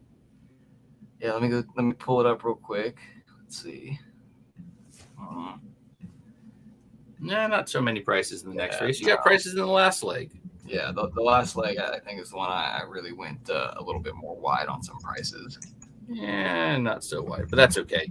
Well, you'll cash for something. That seems like you'll at least make some money on it. I think that you said it was a $27 ticket. Yeah. Yeah. So it'll pay more than $27, but probably not going to be able to buy much. Too crazy, a little chalky. Yeah. A little chalky after the first race. I don't think they're even going to look at this here. Oh, that'd be amazing. I really don't think there's much to look at. No, I don't think there's much to look at either. I don't think that. I mean, I think the 5 was backing up. The 1 was the best horse, so going away. Yeah. And if there's not much. Inquiries not on yet. Yeah. So, Dr. Tang, you're out of here. You had to be out. Yes, I've got to go. I was going to stay with you with this race and go from there. Perfect. So I didn't have time to put together a late pick 5 ticket. That's all right. Me and Davey both have one, so we're going to cover the late pick 5 now since it starts here in race 4. Yes. So it'll be interesting. So we will see you, and you are back next week to help us cover the early pick 5 again in Del Mar. And next week, I think we do margaritas and Great. hats. That's Great. what we'll do. Good luck, guys. It's been a pleasure. Have a great rest of the card. Hope you bring some bombs home. All right. Oh, yeah. Take Absolutely. care. See ya. See ya. All right. So, Davey, I have one other question here that I'm going to ask because, I got to remove him. So, Dr. Tang is gone and showing magic, always fun. Is Mike Smith a good grass jockey? And I think the answer for me is one, Mike Smith is a good jockey in general. I don't think he's the Mike Smith of, 2009 or anything like that. He's old and others have gotten better than him, and he's not getting the best of mounts, but I think he's a good turf jockey. Do you think Mike Smith is one, a good jockey, and two, a good turf jockey? Yes. Like you said, recently he hasn't been too hot. Like the last real hype horse I feel like that he was on was Honor AP. And that was a weird COVID year. Maybe could have been a Belmont winner if they actually went a mile and a half, because that was a big horse, big stride. But that was 3 years ago. But I'd say in the recent month or so, he's been getting good mounts. He's been winning. He won the opener at Del Mar. He won on Go Rocket Ride. I think he won yesterday on maybe 2 races. I'd have to check again. Yeah. And then on the turf, I think on a day like today, closing, that he'd be a great jockey. Yeah. So I think he's a pretty good grass jockey, personally. Yeah. I think, I also am not a big fan of handicapping based on jockey. I think there is a little too much weight put on it, in my own personal opinion. Mm-hmm. But just like with a trainer, it's like when a jockey wins at 30%, it's hard not to look at that as a something. But I think also your ROI becomes a real big issue when you're looking at a 30% jockey. Just like you look at a 30% trainer, you lose a little bit of your value on ones like that. So I'm going to pull up our pick 5 tickets. I'll pull yours up first, and that one starts now in race 4. It's an interesting late pick 5. I don't think it's the most complicated, which does not mean it's not going to get complicated and going to be hard to get to. But I was pretty skinny, and so I even pressed a ticket a little bit. You were on the 3, 4, 6. I singled the 4. What do you like about the 4 in this spot? Had a few excuses in the last 2 starts. Comes back to Del Mar where there's not going to be a dirt crossover, so that fixes one of those issues. Shouldn't, getting bumped to the gate, that happens from time to time. That happened on the other start. I think this time he's going to be fine. This horse likes to rate, and so far today, like we've said, being on the lead has been hard to hold. So this horse being right behind those leaders, getting first run at him, I think that could be really good. And then the jockey, I know we just talked about how jockeys sometimes are, but it's Umberto Rispoli. He's been killing it. He's always a killer at Del Mar. And so I think the 4, he's down to 9-5 now. So I think everyone else is seeing it too. Wish they could all be, or wish they all could be. There we go. Definitely a live horse. Yeah, and she certainly seems I moved it. All right, let's go with she's in for a tag for a $20,000 tag, which is, I don't think it's the bottom of Del Mar. I believe they do run for 8 as well. Do they do an 8 and 16? I want to say, but she was running at allowance. They've been running at allowance races the last couple, at least the last 5, and she seems to like dirt significantly more. So I like that, moving back to dirt, in for a tag. She just seems to be too good for this group as far as I can tell. Pace seems like it's going to be pretty quick. I don't know if it's going to be real fast, but it does feel like there's going to be the 3, 5, and 9. I look at time form and I look at optics EQ, and they both have a pretty quick pace, and the 3, 5, and 9 all kind of going. So when you get 3 horses going up front, I kind of like to believe there's going to be a pace in the 4. Seems like she can sit right behind. So I'm on the 4 as a single. You had the 3 and the 6 as well. What did you like about the 6? Let's start with, because that was I had on my early pick 5. What'd you like about the 6 here?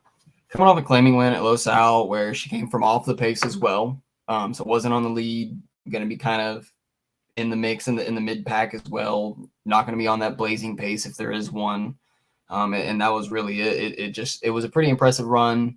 If she can kind of reproduce that effort or maybe take a step forward, she could be competitive in this kind of a field. Wasn't my top pick, was my third. And then I went to that 3-10, the smart way, who was 5-2, but has dropped to 7-1. It's coming off a allowance optional claimer at Golden Gate, and I thought could be the speed of the speed, could get out there, going from the 30 post, could get up to the rail and kind of hold that. The trainer jockey doesn't pair up often. In 3 starts, they're 33%, so they've got that 1 win during this meet. But if you go for a full year, 365 days, they've got 3 wins from 7 starts, and so that's 43%. So I thought that was a pretty good combo, shipping it from Golden Gate. I didn't want to leave it off my ticket, and right now at 6-1, I'm kind of happy with that. Yeah, absolutely. I mean, I like the 6 a little bit. I like the 6 more than 3. I was going to toss the 3 based on coming out of Golden Gate, but I am always a little bit afraid that they get a bounce when they get to dirt. Ran well. She has a work at Pleasanton back on July 6th. First at a 3, but a 48-2 for 4 furlongs. So maybe she prefers the dirt. I was going to just try to fade her at what I thought was going to be a 5-2 price. Now at 7-1, she may be one that I throw in. The 6, I was up basically the exact same spot as you, that she's dropping in class from the 25,000 to the 20,000, and she certainly seems to like dirt more. So I'm with you here with the 6, but I'm singling the 4. I'll throw my ticket up here because I have 2 singles, the 4 here and the 1 in the Daisy Cutter. So 4 for me. I will move quickly to the 5th because I'm all over the place, and I'm pretty sure you and I pretty much cover each other. Yeah, you're on the 4, 5, 6. I'm on the 5, 6, 7, 11. Throw a dart. Make your choice. The one that I really wanted to highlight here was Granny's IPA. Ran with the aforementioned Mike Smith, now moving to turf. This one definitely looked like a turf horse in that race, and I don't know anything about what a turf horse looks like, but everything I've read has said looks like a turf horse, so I'm going to go with that.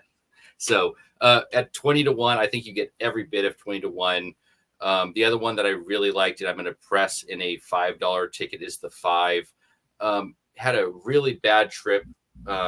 Threw its head off slow. I mean, you read the comments, it's like that doesn't do nearly enough coverage for what he actually did in that race. So I'm spreading all over the place. I threw the 7 on as a same exact thing of maybe it meets the turf, and having it ran as a favorite last out in a race that included the big Chiols. It had Cowboy Mike, and it was Don't Fight the Fed, who just came back to run first, second at Del Mar on Sunday. So seems to be a live race. Switching to turf, you may get 6-1 with this 11 horse field, but I'm 5, 6, 7, 11, and I really prefer the 5 and 11. You are on the 4, 5, and 6, right? Yes. Yep. Yes. So why don't you talk about the 4, since that's the one that I'm not on? So when you look at the 4 Luca Grazie's pest performances, they came at Del Mar, getting a 3rd and then a 2nd place. He gets a top jockey aboard this time, and so I think that could help make it a menace in this race. It was my 3rd pick, so we're just going to kind of see. But Peter Miller, Juan Hernandez, that's a solid combination, especially for Del Mar.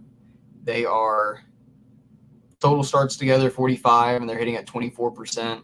So it's not bad, pretty good. They've got 11 wins out of those with 8 seconds and 9 thirds. So that was kind of why I threw that one on there too. I didn't think I could leave off Juan Hernandez. He's been on fire himself.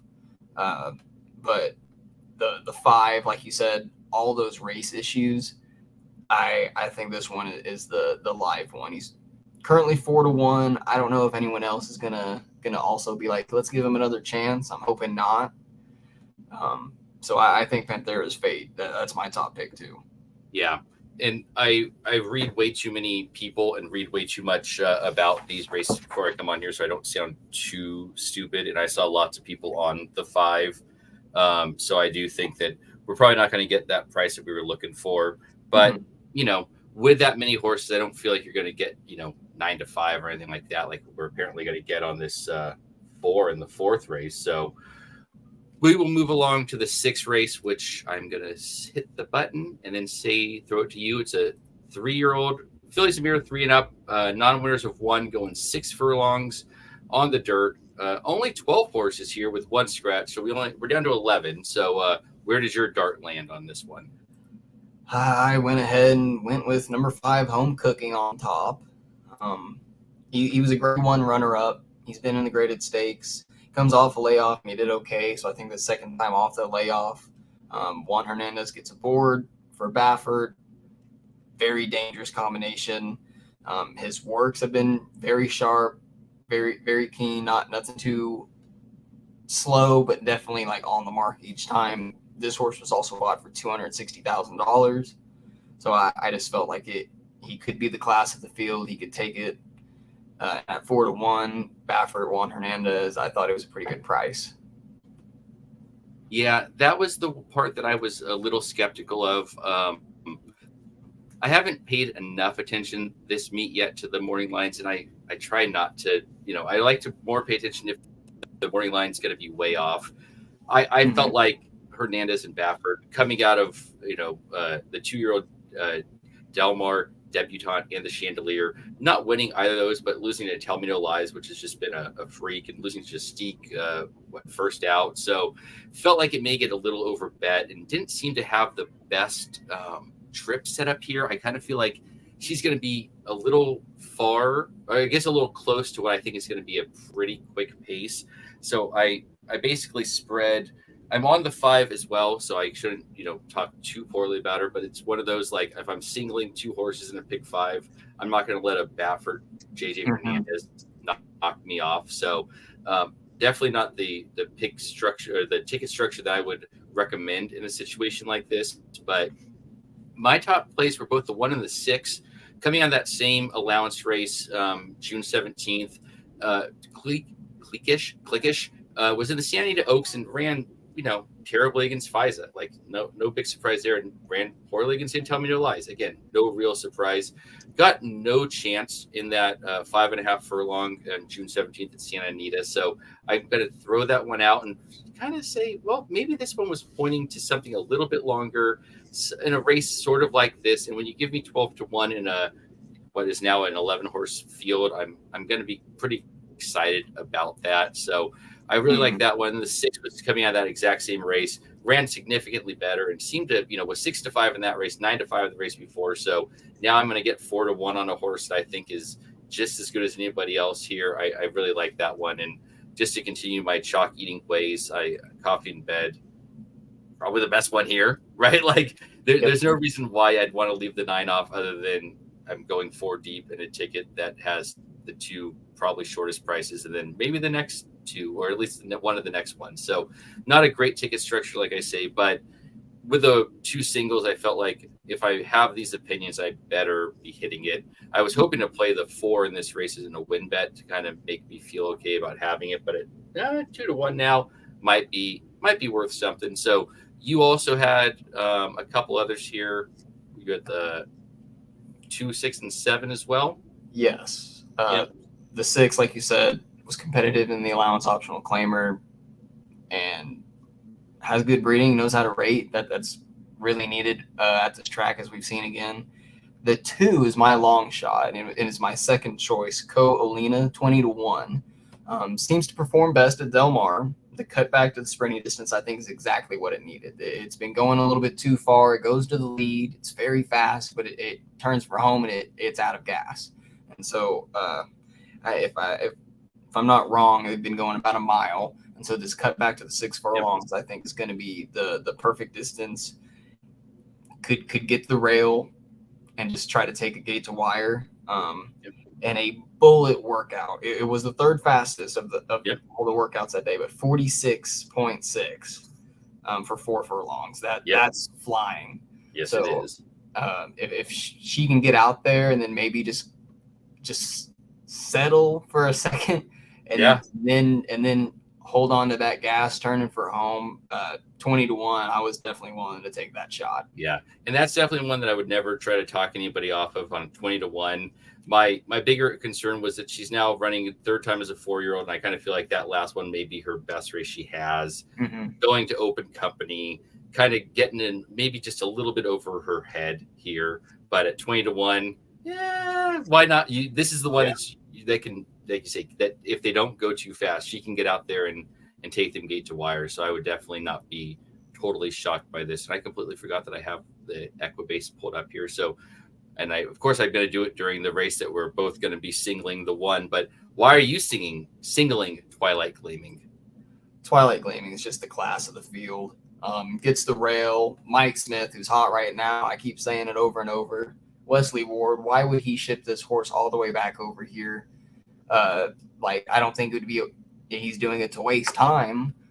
So I think he's going really trying to get a good racing, get a solid win under Twilight Gleaming's belt back here in the States. And she should get the job done. There should be no excuses for her. Unless something freakish happens, Amy C, second best horse in the race, I think. Several wins, is really going to have to step up to be competitive with Twilight Gleaming. I think if we're seeing Twilight Gleaming, I think just at a not her best, but just above average or average, she could win this field. I think so. She was a single in my pick 5. My pick 4, I went ahead and threw Amy C on there just because it was only going to make it a $36 ticket. But if you took it off, it would bring it down a little bit more. I guess to $18 or something. Yeah, I'm gonna have a little bit of dispute with you on Amy C. I think Amy C loves the downhill at Santa Anita, and that would be where I'd love to play Amy C in a race like this. I think at 5 furlongs flat, I don't think she's going to have it in her. With that said, when she goes off and wins, it won't be a huge shock. I mean, she was 3-1 in the Intercontinental again at Belmont. So Amy C is a very good horse. 5-year-old coming back, has just dominated that down the hill. So I'm more of a fan of her there. My underneath horse here, I'm also singling the one Twilight Gleaming. I think that Wild West, who Dr. Tang and I had talked about, shipping in from Gulfstream kind of fits in this 5 furlong race. Maybe not fast enough is sort of the problem. But if she can sit right behind Twilight Gleaming going out like that, maybe she can just sit behind and run her own little race and just hold on for seconds. So that'd be my exact to play. So we'll roll into race 8 here. I went about as wide as I can go without hitting the all button. I refused to hit the all button. So I did the opposite of what Mike Somich were telling me to do, which is if you're using half the field, use the all button. I just used 2, 4, 6 of the 10. So only slightly over half. You were a little bit shorter than I. How did you see this race going? Well, we both talked about this a little bit earlier, but Peter Miller scratches the one horse. Juan Hernandez aboard on the number 2, so gets the rail draw. I think it's a play. He also co-signed for this horse for $20,000. Now it's a $50,000 claimer, so could be trying to get a win in, make some money, get rid of the horse. But I think it could really set up well for the 2. And then I went to the outside for Shining Tiger. The 10 and the 9 is who I went to next. Shining Tiger has good works leading into this. The trainer jock combo doesn't pair up much, but they have some decent success. And then Dream Cycle drops from maiden special weight where it did okay. And again, we'll see if that experience translated and gives it some credit as some class or not. Yeah, that was the one that I was playing against, was the 9 Mr. Dream Cycle, dropping into a maiden claimer out of the Calbred, Calbred maidens to a Calbred maiden claimer. I don't feel like there's a huge drop there. The same reason I was against the horse in, was it the last one or the one before, coming out of Los Out 9-5 and couldn't win. I'm like, you know what? I'm not going to take a 3-1 or what is likely going to be less on a horse like that. So my top pick was the 2 for the same reason you said, right? That Miller had 2 of them. He scratched one. We were looking back and forth, and the vets didn't scratch this one. So it certainly seems like Miller scratched this one. So they'd been working together. So we're going to put the 2 on top. And I'm Not going to single the 2, though. There's a part of me that wants to single the 2 here just to see how wide I can get to be live here. The other 2 that I really liked were the 8 and the 10. You talked about 10 Shining Tiger. I like the outside in these races. Maybe it'll just set right off the pace. You don't know anything about what he wants to do, but certainly feels like that's what could happen. And then the 8 Gentlemen's Club. One of those ones that Greg Lewis, Hector Barrios, they team up not very frequently. When they do, they don't win very often, but it's been working well. Lots of works in the morning. So they've been working this horse for, I think it's been since April at Santa Anita. Could have ran at Santa Anita. And then they decided to give it one work at Del Mar and then put it in for a tag. So it certainly feels like they're in here to get a win and get rid of the horse. And then the 2 longer shots that I sort of landed on with the 6 Thirsty Thursday, second out for Quinn Howie, who runs well at Golden Gate Fields, ran terrible in that maiden.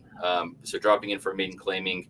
And then the 4 It Ain't Over, when you have 2, you don't need to. So feels like he's trying to hit one of these in there. And at 20 and 30 to 1, they were I'm going to use basically the whole field. So why don't I continue to use the 4 and the 6? And I don't know who else did I have on here. The 7, the 8. I don't know. What did I like about the 7?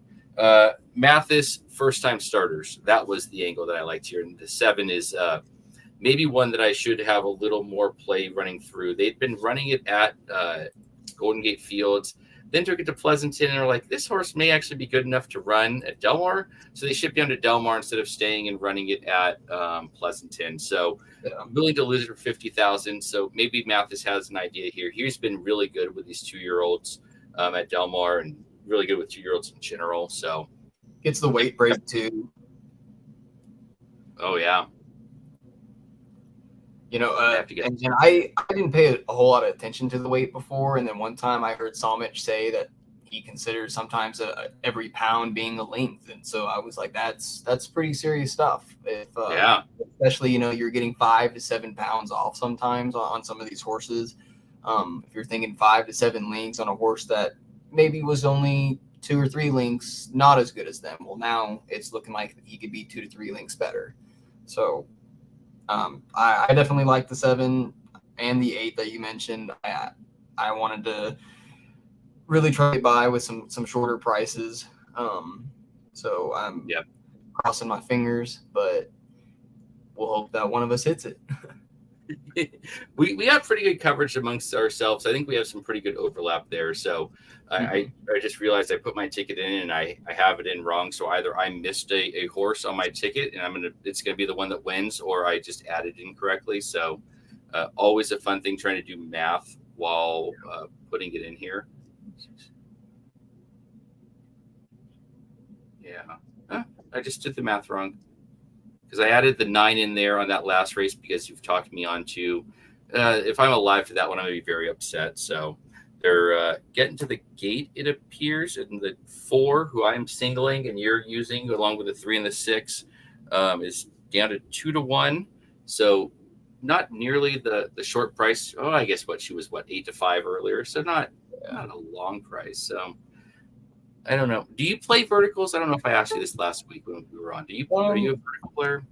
I really like exactas. I used to do some trifectas and supers, but if I focus on the exactas more, I have a lot better luck. So exactas and pick 4s are typically my best bets. I like it. I've started tracking my numbers, and I'm trying my best to play as many win bets, and that's it, because I am not good with turf races. I've said this, 100 times on this now. I'm a much bigger fan of these dirt races, and so when I have a dirt race that kind of fits, I like to fire at those. And if I can get a 4 to 1, as it turns out, $20 at 4 to 1 pays me $100, and then my pick 4 that's dead for $50, it's still dead even when I get 3 out of 4 right. So it's one of those that I feel much better about hammering a 4 to 1 shot, and right or wrong, coming back and firing another $20 and keep my tickets relatively light as they break here. And I hit this back button. Now I'm going to be on your time. I've lost the race. they're still loading into the gate. Now I have no idea what's going on. So everybody All else. right, well, for me, they just broke out. Pretty even start. 9 is going to come to the lead kind of a little bit wide, but now there's a few horses coming in from the inside. But the 9 is going to keep pushing forward and it's going to take that lead. The 4 is going to be in second, with the 3 down to his inside by about half a length. To the outside is the 6 in third, and then the 8 to the far outside, 4 wide. You go back to the 2, pushing up in between horses, the 5, and then the 1 at the back of the field. Pretty close together, probably about 8-9 lengths separating the first to last place. 22.07 to the first quarter. That's quarter horse speed. This low Sal horse is gonna have to collapse, isn't it? Oh, it's a 6. It's the 6 who's Wow. pushing pretty hard. Well, in about 30 seconds, you'll find out why I said wow. Holy moly! Oh yeah. So there you go. You're alive in your pick 4, and you're live in your late pick 5. That I'm now dead on multiple tickets. Perfect. Just what I need to do today. Just love the chalk. Hey, you got a cheap. Your pick 4 ticket's cheap enough that you're gonna get halfway decent price on this. I don't think you're gonna get $200-300 by any stretch, but Yeah. The 6 was the second choice and ended up the second choice on the line too, like going off. So I think you'll get at least a little bit of value there. Not a lot, but enough. So we'll see you in that pick 4 where we're going to stand. Yeah, I mean, it's not been the first race was where Dr. Tang hit his price, and the next 2 have been $4.60 and $5.20, and you're going to end up with a $6, $6.70, $6.50 type winner here. So Yeah. all right, maybe you'll get $50. Maybe you'll double your money. Just had something pop up on my screen. I'm trying to get it off. So let's take a look here we'll run through this 5th race. I feel like, it was 6-2-4 is how that race ended up. The 6 pulled away, and the 2 eventually showed up, and the 4 was, not terribly far behind. So we had a 6-2-4 top 3 there. I guess not everybody's watching, and I should probably pay attention to that sort of thing. All right, so we'll cover this last race. I don't know that we're going to stay on for this whole time, as it gets to be a little long and a little tough to carry on after we've given out all the tickets here. So I will throw your pick 5 ticket back up because it's still alive, and then I'll show mine, and I'll make some adjustments to what my pick 4 will now be because my pick 5 died here. You've been pretty strong. I mean, that first race kind of threw everything for a loop other than Dr. Tang, and then he ended up losing that next one. So I know if I could have just had the dang 1 Belmont Bill win it instead of his 2, then I'd be live in the pick 5 and with a decent price. yeah, That was my long shot play, and he came in second by a head. yeah, man, yeah. That's a tough one. That is definitely one that had you have a real price there, and I bet the pick 5 is going to be pretty good. I'm still waiting for the wheel base to come up, but Yeah, waiting on it to yeah. finalize race 4, so it'll check race 5. Yeah. And they're pretty quick at Del Mar, which has been one of the fun things about this. So, and race 5 is, I don't think it's a great group of maidens, but it's a competitive field, and that's one of those things that Del Mar's been having this whole meet is there's 11 in this race, and I certainly have a feeling there's something good. Maybe nothing great coming out of here. Maybe you get low level stakes, higher level allowance out of these ones, but a lot of 3-year-olds running a mile on the turf. You always kind of feel like they're pointing towards a meet like this, so I always take it a little bit of a grain of salt of, yeah, maybe they do have something here that's worth paying attention to. Mm-hmm. So, yeah, I'm going to finish up my pick 4 ticket here and see if I can't at least get something halfway decent home today. So, yeah, that's just a bit rough as it turns out. But it happens. It's Del Mar, Yeah, exactly. And last week I was on here saying how I'm not going to play pick fours and pick fives, and now I'm sweating the fact that I haven't hit anything. So, that's life of the Some days degenerate. you hit it all, and some days you miss everything. I've learned that. And honestly, like one of my favorite tracks to play. It's kind of a lower tiered one, I might say, but Mountaineer. Yeah. And they've always got prices, and wacky things always happen. But I think I've had my biggest pick five hit from there, and I think it was like $3,200. But some days I'll play it and I can't miss, and then the next day I try to play it and I can't hit a single thing. So that's the horse racing. Yep. Your pick four is alive. I have it up here on the screen. We got the 4 is alive for $54. The 5 is $85, and the 6 is $164. So $27 ticket. Worst case, you're going to double it, and best case, the 6 comes in at $164. So yeah, not bad. No, pretty good one. So yeah, fingers crossed on that. So let's. Oh my God, Panthera's Fate. The one who had all the trouble that we talked about was going to catch some steam, drops to 4 to 5 right now. Of course it does. Wow. So Will Pace have it as the second choice, at least in the pick four. So I'm gonna. Well, the double has the 5 is the clear favorite, and the pick 3 has the 4 and the 5 flipped, and the 7 is actually the second choice. Wow. So the will pays are all over the place. So somebody's hammering the 5 in the double and not so much in the pick 3, which is interesting. I always love looking at will pays and seeing how these tickets actually get built and how they pay. So when you get something like that 5 hammered in the double and second choice in the pick 4 and pick 5 is second choice. I mean, $1,200 pick 5 is not bad considering the how Dr. Tang got to that one in the first race, and the pick 4 is paying $50. So that's a. If only he could have talked me on to him right before. Well, we were on doctor time. He would have had his chance if he would have been here earlier. We could have gone on. He would have really sold you on that idea. I mean, that too would be a tough one to get to, which is why he gets to it, because he's Dr. Tang and that's what he does. I thought I was clever with the 1, but it happens. It happens. Yeah. I was outwitted just barely. and the nice thing of those firebacks is that if you do catch something, the pick 4s generally are paying pretty good, so you aren't totally out of things most of the time. This time, is what it is. So I was going to check because I was looking at Mike's ticket. I think he's alive in the pick 5, if I'm not mistaken. Ooh. 8, 1, 6. Yeah, so Mike Somich is alive in the pick 5. At least the Somobombs are for the 4, 5, and 7.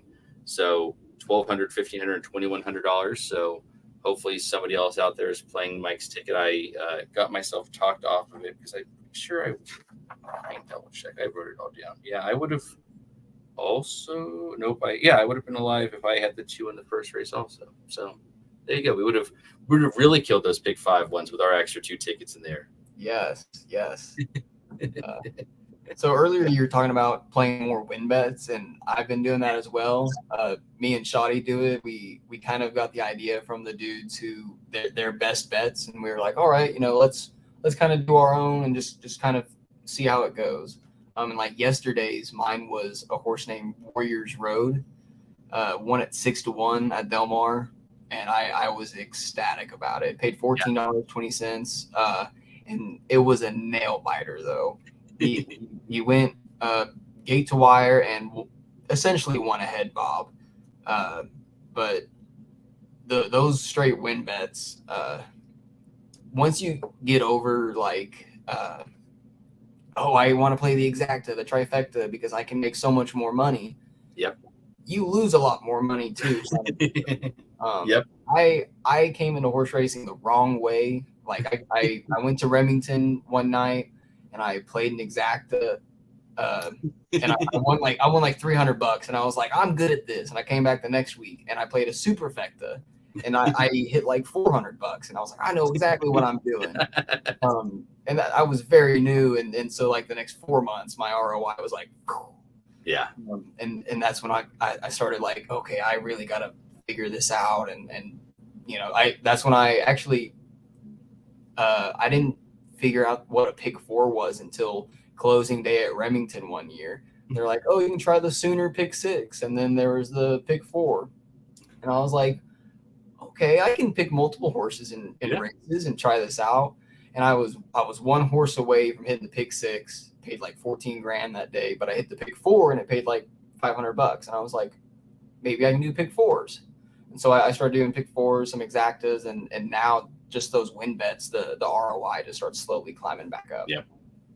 Yeah, that is I've realized, like I said, looking back at my numbers and what I did last year and what I have done this year is like I've hit 2 pick 5s and neither of them paid over $500. So it's like the amount of money I lost playing pick 5 tickets that ended up not paying anything. Now, don't get me wrong, if I hit some of those pick 5s, it would pay for all of it, but you got to hit some once in a while to consider what you're doing, and I'm not hitting them. So at a certain point, it's not worth trying to hit them because you get that score. And Josh was on here last week and we were talking about how if you just play win bets, you're going to grind yourself to death. And that is most certainly a possibility. And I see how that happens as my bankroll continues to decline, but it also stays for a lot longer when you hit them once in a while, right? As long as you're not just playing against favorites because they're the favorite, which I've been known to do quite a bit. It's like, 8 to 5 still pays $5, right? So my $2 becomes $5. That's more money. It's okay to get more money once in a while. It's okay for the bankroll to go up once in a while. So I've definitely been looking at that idea. And then also the exactas, but making them small where it's like, this is as for sure as you're going to get. And then trying to find a halfway decent price underneath and looking at probables has really helped me figure out a way to make it so that I get a decent return on those, a 4 to 5 on top. And then the 6 to 1 in second that pays 8 to 1. That's an 8 to 1. The 8 to 1 pays whether it's a win bet or an exacta. So it's not the worst thing I can do. So I've definitely been trying to focus on those smaller ones. And I'm a big fan of the cash contests. So I've also been trying to keep my bets small like that because you don't need to hit the big 5s in those. You need a win or exacta. So do you play any contests? Is that a part of your game at all? I did some of the Racing Dude tournaments, and then I've done just a few like open ones. I did an exacta one before, and I haven't done tremendous in any of them, but I'm usually I don't want to say above average, but in the top half where I finish decent. I feel like I can hit the obvious ones, and occasionally I can get one of those bombs in the tournaments, but I haven't quite got the full swing of the tournament play. So I haven't quite played them too much. Yeah. I've stayed away from them. It'd be something I'd probably look forward to a little bit more in the future, trying to experiment with. I don't think it's a bad thing because there's plenty of small pools, feeder pools that you can get into and work your way into it without having to break the bank while trying it. Yeah. And there's a lot of other people who are the same experience and are also trying to hit a long shot or something like that. It's just kind of, it's playing chess. So it absolutely is. That's one of those ones that I like the horse tournaments because they're $2 and you're playing, I like to play the $19 ones to get my Saratoga ticket. So I play $19 to win a $79 ticket to get the $1,000 Saratoga contest. I've been playing a lot of the $300 Naira bet ones where you get $200 and it's a win place show, exacta, trifecta, doubles, and you got to play 4 bets of $50 at minimum, and then it's just as much as you can do. And that to me has really helped me focus on those win bets. And in those ones when you have to make 5 bets and your best opinion is the second to last race, you got to get there. So you got to play the minimums at worst. So you play one of the ways you're supposed to play it is all in on a 2 to 1 shot, hoping to double your money because you got to double your money twice basically. And so that's I haven't had the guts yet to do it, but I've definitely looked at like, let's find a 2 to 1 shot, go 200, and if I get that, I have 600. Then play it again at a 2 to 1, and that gets you to the 2,000 you basically need to be at. So I'm working my way up to there, but I got to hit a got to hit one bet at least at Del Mar today to be able to afford to do that tomorrow. So we'll see how that goes for the rest of the night for me.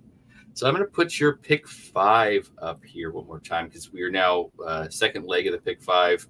I have a pick 4 ticket that I'll put up, but at this point, let's look at Davies tickets. They're more fun. They at least have a shot at this point. So you're not spread too deep. You're at the 4, 5, and 6, which are the 6 is a 21-1 currently. Can't imagine we get anything near that price when they actually go off. And so I was on the 11 a little bit. It's going to be I'm not the only one. It was 20-1 on the morning line. I saw it down at one point to 4-1. Currently sitting at 10-1. I think it wants to be on the turf. You and I both had the 5 because of trouble. What was your case for the 6 in this race? The 6 grazed in the 5th race. Let me pull it up real quick. Sorry. Race. That's all right. So I know that he ran second last out in that June 10th race at Santa Anita at 7-2. So it certainly seems like he's going to be up near the pace. And beat some of the other horses that are in this field already. Yeah. Was second there. I think can take another step forward here. The trainer jock combo, 20% in the last month, 23% in the last year. So they're with each other frequently. They're hitting pretty well. Grazed out of Brazen, California, turf bred essentially. I think this horse could really find its right fit right here. Yep. In a field that's, I wouldn't say it's phenomenal. There's definitely some questionable horses in here. Yep. Moon Ice was one that went off as a favorite on his first start, and then time wasn't any better, and he's 13-1 now. Was beaten by Grays last time. 20-1 is just insane to me. Going from 5-1 morning line, I really think this horse has got a pretty good chance here. Yeah, this is one of those races that you get somebody's telling, or we all saw what happened with the 5 in that last race, and so now it's getting hammered even money. And when you get an 11 horse field, pari-mutually, you can only have so many horses take money in that case. So you basically can get any price you want all across the board here. So I think the 5 is your most likely winner. I certainly can't expect a horse that just ran 8th to be a even money shot. Like that just feels like outrageous. So when it wins, we're both going to be on it, and I'm going to not be terribly upset, but I certainly thought I'd get much closer to that 4-1 and than the even money in an 11 horse field. I definitely think it's the D'Amato Rispoli combination. People are leaning on that on a maiden special weight, and they read it over and they're like, oh, he had trouble last time. This time he's not going to have any trouble and he's going to be perfect, which he might be. I mean, I put him on my ticket because that's a possibility. Yep. But at the same time, if he had those issues in the gate, rearing up and whatnot, I need to fully trust him to get it together again this time. And so that's why I was like, Juan Hernandez is on the 4 horse who's floated up from 7-2 to 4-1. I'll take that. And then my 6 horse from 5-1 all the way up to 20-1. I'm loving that price. I'm knocking on wood right now that lifens up my pick 5. Yeah, absolutely. That is, we were looking at the will pace, and you aren't going to get that 20-1 if the will pace hold here. But the 6 is, a pretty decent price compared to the 4 and the 5. So I am interested what it actually ends up going off at. The doubles are normally the best indicator, and the doubles are true, which, I just said that the best indicator, you may get something pretty high like that. So that may be worth that win bet. Considering it did beat a field like this. Now coming back second time off the layoff, ran well, ran okay at Del Mar last out in November or in August. So certainly fits at 20-1. Like you say, it fits pretty well here that I don't really want to be too against the 6, and 20-1. It feels like a must use in that spot. So hope someone's listening. It's dropped to 19. The other thing that I love, and I always like to bring up, is I love the doubles, and I love the double will pace. And so I'm going to instead of playing a pick 4 that I just said I shouldn't be doing, and I should just be doing win bets, I'm going to do a double and basically throw the 5 out here. And I'm going to do a 6, 7, 11 double. And I'm just going to look in this next race. You and I kind of landed in similar positions in the 6th. My top picks were the 1 and the 6. You had the 2, 5, 6, and 7. I'm going to do a double with 2, the 6, 7. But okay. I think 5, 2, 6, and if you wanted to throw out the 5, I know that you kind of think maybe it wasn't the best pace perspective for him, but that 2 and 6 maybe 2 at 20-1, very fast. Yeah, I know Gate Wire has been tough. My 1 couldn't quite get it done in the first race, but Edwin Maldonado, pretty decent jock. Who else were you on in that race? Race 6.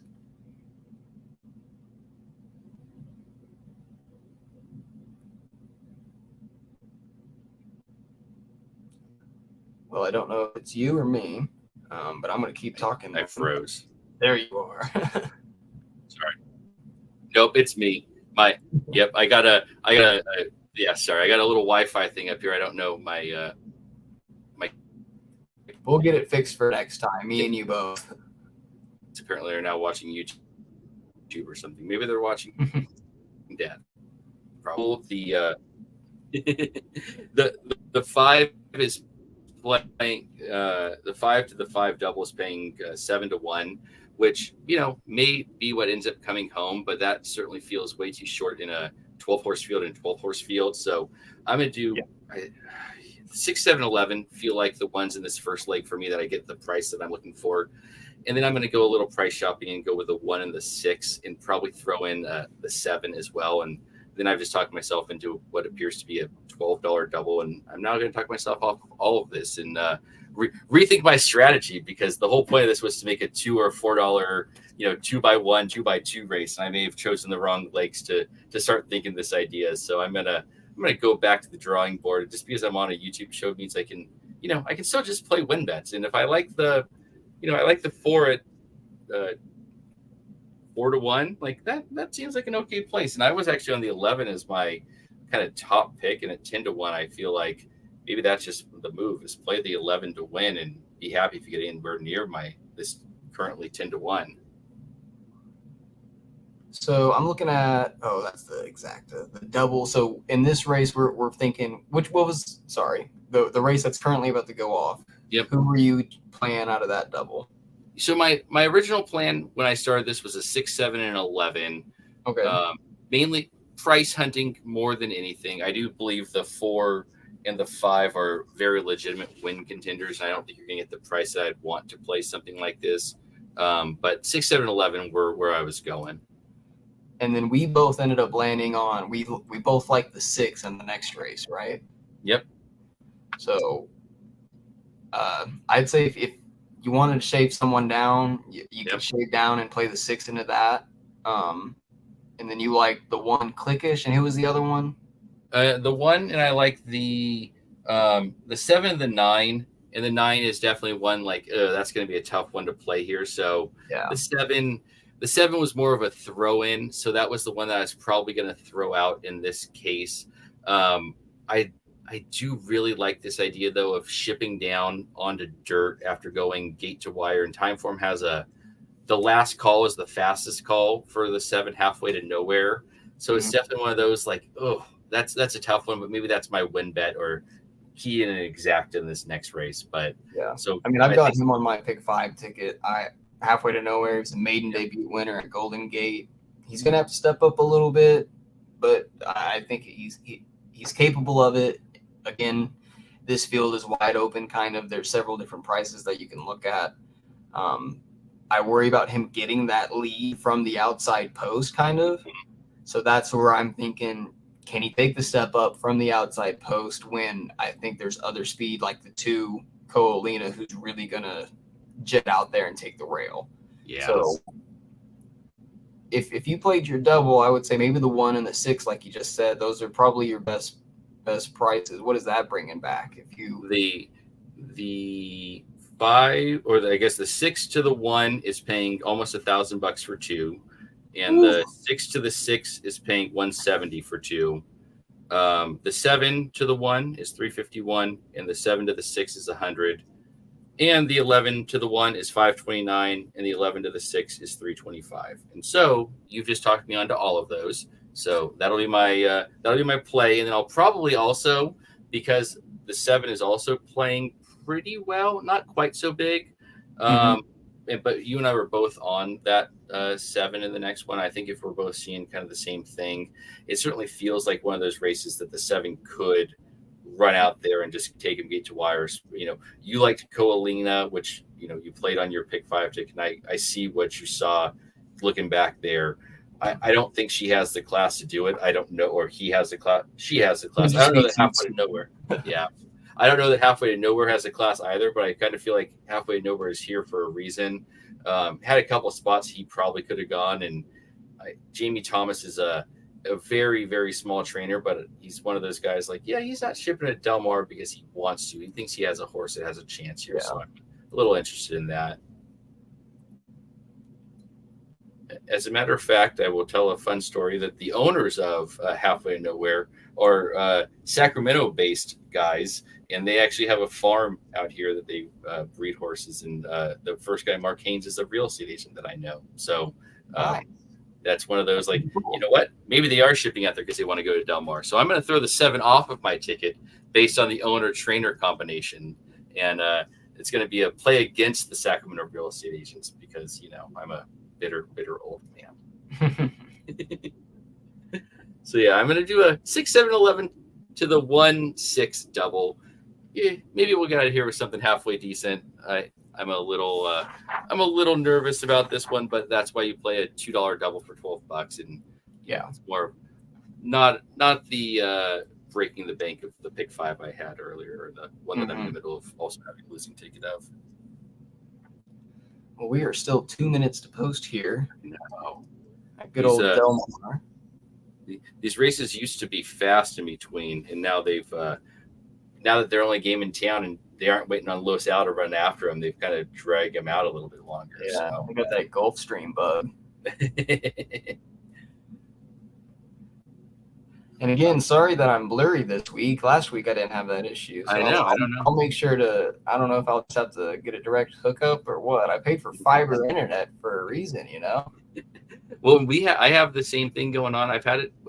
I blame to some degree StreamYard, because every time I've been on StreamYard, if I'm not plugged in, it doesn't run quite so well. So I think it uses a bit of battery and a bit of Wi-Fi. So we'll blame the software. We'll do what the two guys do, and say like, get better software.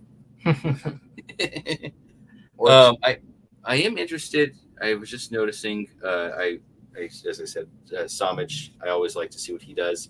His 2 top picks are the 7 and the 9 in the double. Sorry, Mike, that I'm giving out your picks for free, but we're halfway done with the card. Can't get that upset with it. And that's paying $35 for 2. And that almost feels like one. I didn't like the 7 in this current in race 5, but the 9, not maybe going to be the favorite. It looks like the favorite. 9 or the 5 will be the favorite in the next race. So if you can get to the 9 with a price in this first one, may be worth using as well. So I may fire back with a little deeper on this first leg and go, cover a few more, and then try and hit the 9 and just leave off the 5 and hit the 9 in the second leg. But what I should really do is just stop betting and just watch the race. But that's not fun. And where's Los Al? I'm ready to fire some bets. We need some quarter horses now. The fog looks like it's starting to roll in here in race 5, so they're getting onto the grass. So we got a little bit to go here. So you're alive in the pick 4 to the 4, 5, and 6. You're also alive in the pick 5 to the 4, 5, and 6. So that's who we're after here.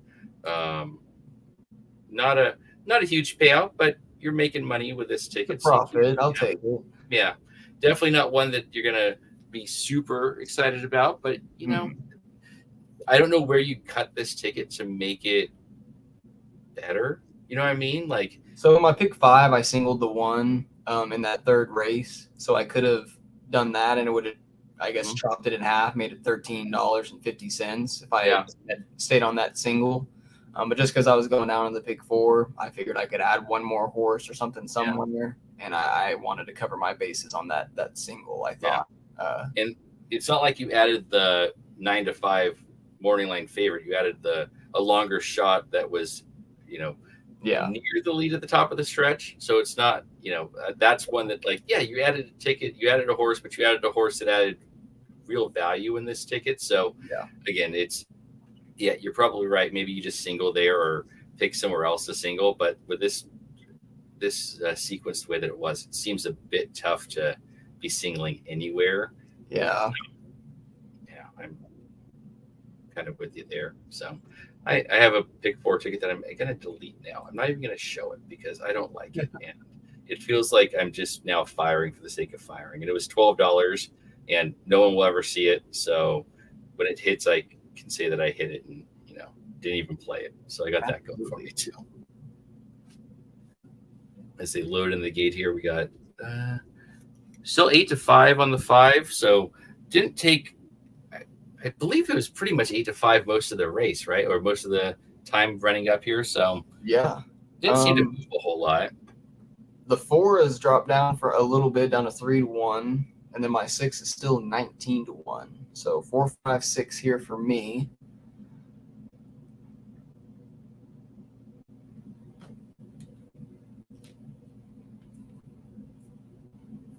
Oh, still loading. Almost there. And my 11 ended up at 13 to 1. So it took some early money and then I was floated back up. So I did get a win bet down on it so that I can say when it hits, I'd lose my double. At least I made some money on a 13 to 1 shot that I liked. So I got that. Yeah, this was I don't think it was as tough of a sequence as I thought it was going to be. It was a little bit easier. Crazy before, several big, like Somich hit the pick 4. The early pick 4, was it yesterday or something? Maybe it wasn't that, but last Friday he hit it for 4,700, and the pick 5 was $96,000 or $90,000 on that one. So it's depends on the day. Chalk, so I guess next week we'll go back to bombs. There you go. As they take off here, and it looks like the 6 and 7 are out dueling for the lead. First time across, and 7, at least according to the Chicklets, but on the outside. So 6 and 7 going to run out there, and then 1's way back. So I'm kind of sitting. All your horses that you had are kind of sitting where you'd expect them and want them to be. I don't think you see any of the horses sitting in a spot that you were kind of going to be upset about. The 4 was going to make the late run and sitting deep. 5 is sitting mid pack, and the 6 is up near the lead. So you got them all covered if they appear to be getting the trip you'd want. 22 and a half, 22.48 for the half. 6 seems to be pulling away just a little bit, but 46, almost 47 seconds for the half. This is slow enough for a horse like the 6 that may be able to just kind of go now. Mm-hmm. I am interested with Aguilar up there. He did get a bit of a no weight break. What are you going to do? Yep, and here they come to the top of the stretch, and looks like they're going to all get ran down. They don't look like they have enough left as a 7 kind of pulls away. 6 is fighting back, and 6 is really fighting back, and here comes the rest of them. But 7 takes it away and runs away with it, and that was 2 came late, but the 7 ended up taking it. I believe Mike just hit the pick 5, so nicely done, Mr. Somich. Nobody on this doesn't help any of us, so whatever Mike Somich is. Mm-hmm. Sorry, I'm a few seconds behind, so I'm just watching now. Yeah, man, my 6, he looked pretty decent, just didn't quite have enough in him, but second time start, I'd say getting third was still a pretty good proof. Running got a lot of late money, going down to 14 to 1. Yeah. Wow. And then I think it was actually my other horse, the 4, who came up and got, I don't know, second place or something like that. So yeah, I couldn't tell if it was a 6 or the 4 late there, because the 4 was running. 1 even made a run there, but I think the 6 may have 6 held on. 7-2-6, it appears to me, for the trifecta. So I did throw Mike's 7 on there for my double. So I'm alive in the 6-7 double to the next leg. So maybe I'll finally hit something. I'm trying to pull up the wheel pace here because I think Mike just hit a pick 5 for a bit of a score. I don't think it's going to be that huge score that we talked about here at $90,000 or anything like that. But the pick 5, oh come on, Express Bet. Maybe pick 5 to the 7 was paying $2,100, so not a bad score for a pick 5. And I think he also fired back at the pick 4, if I'm not mistaken. He did. So he had a $108 pick 5 ticket and a $48 pick 4 ticket. So the Somobomb is paying for themselves once again, as they typically do. I've found if I just listen to what Mike Somich plays and play what he plays and stop thinking that I'm clever or smart, it may be a good choice. So we had the 7-2-6 to finish that leg off there. Pick 4 ended up paying $74, so I don't know that he's going to be super excited about a $48 ticket paying $74, but pick 5's not bad. So we will end it there. Feels like we've petered out just enough to get through our early pick 5, and nobody's scoring always takes a little wind out of the sail. So I appreciate you coming on, Davey. I'm going to take that one down. I've done this twice now where I've done the wrong thing when I ended it. So I'm going to stop talking. I'm going to say thank you, everybody, for joining us. Thanks, Shadi, for being here the whole time. And thank you, Davey, for joining me on short notice. And that was almost enough time for me to find the right thing that says the outro music, which is that one.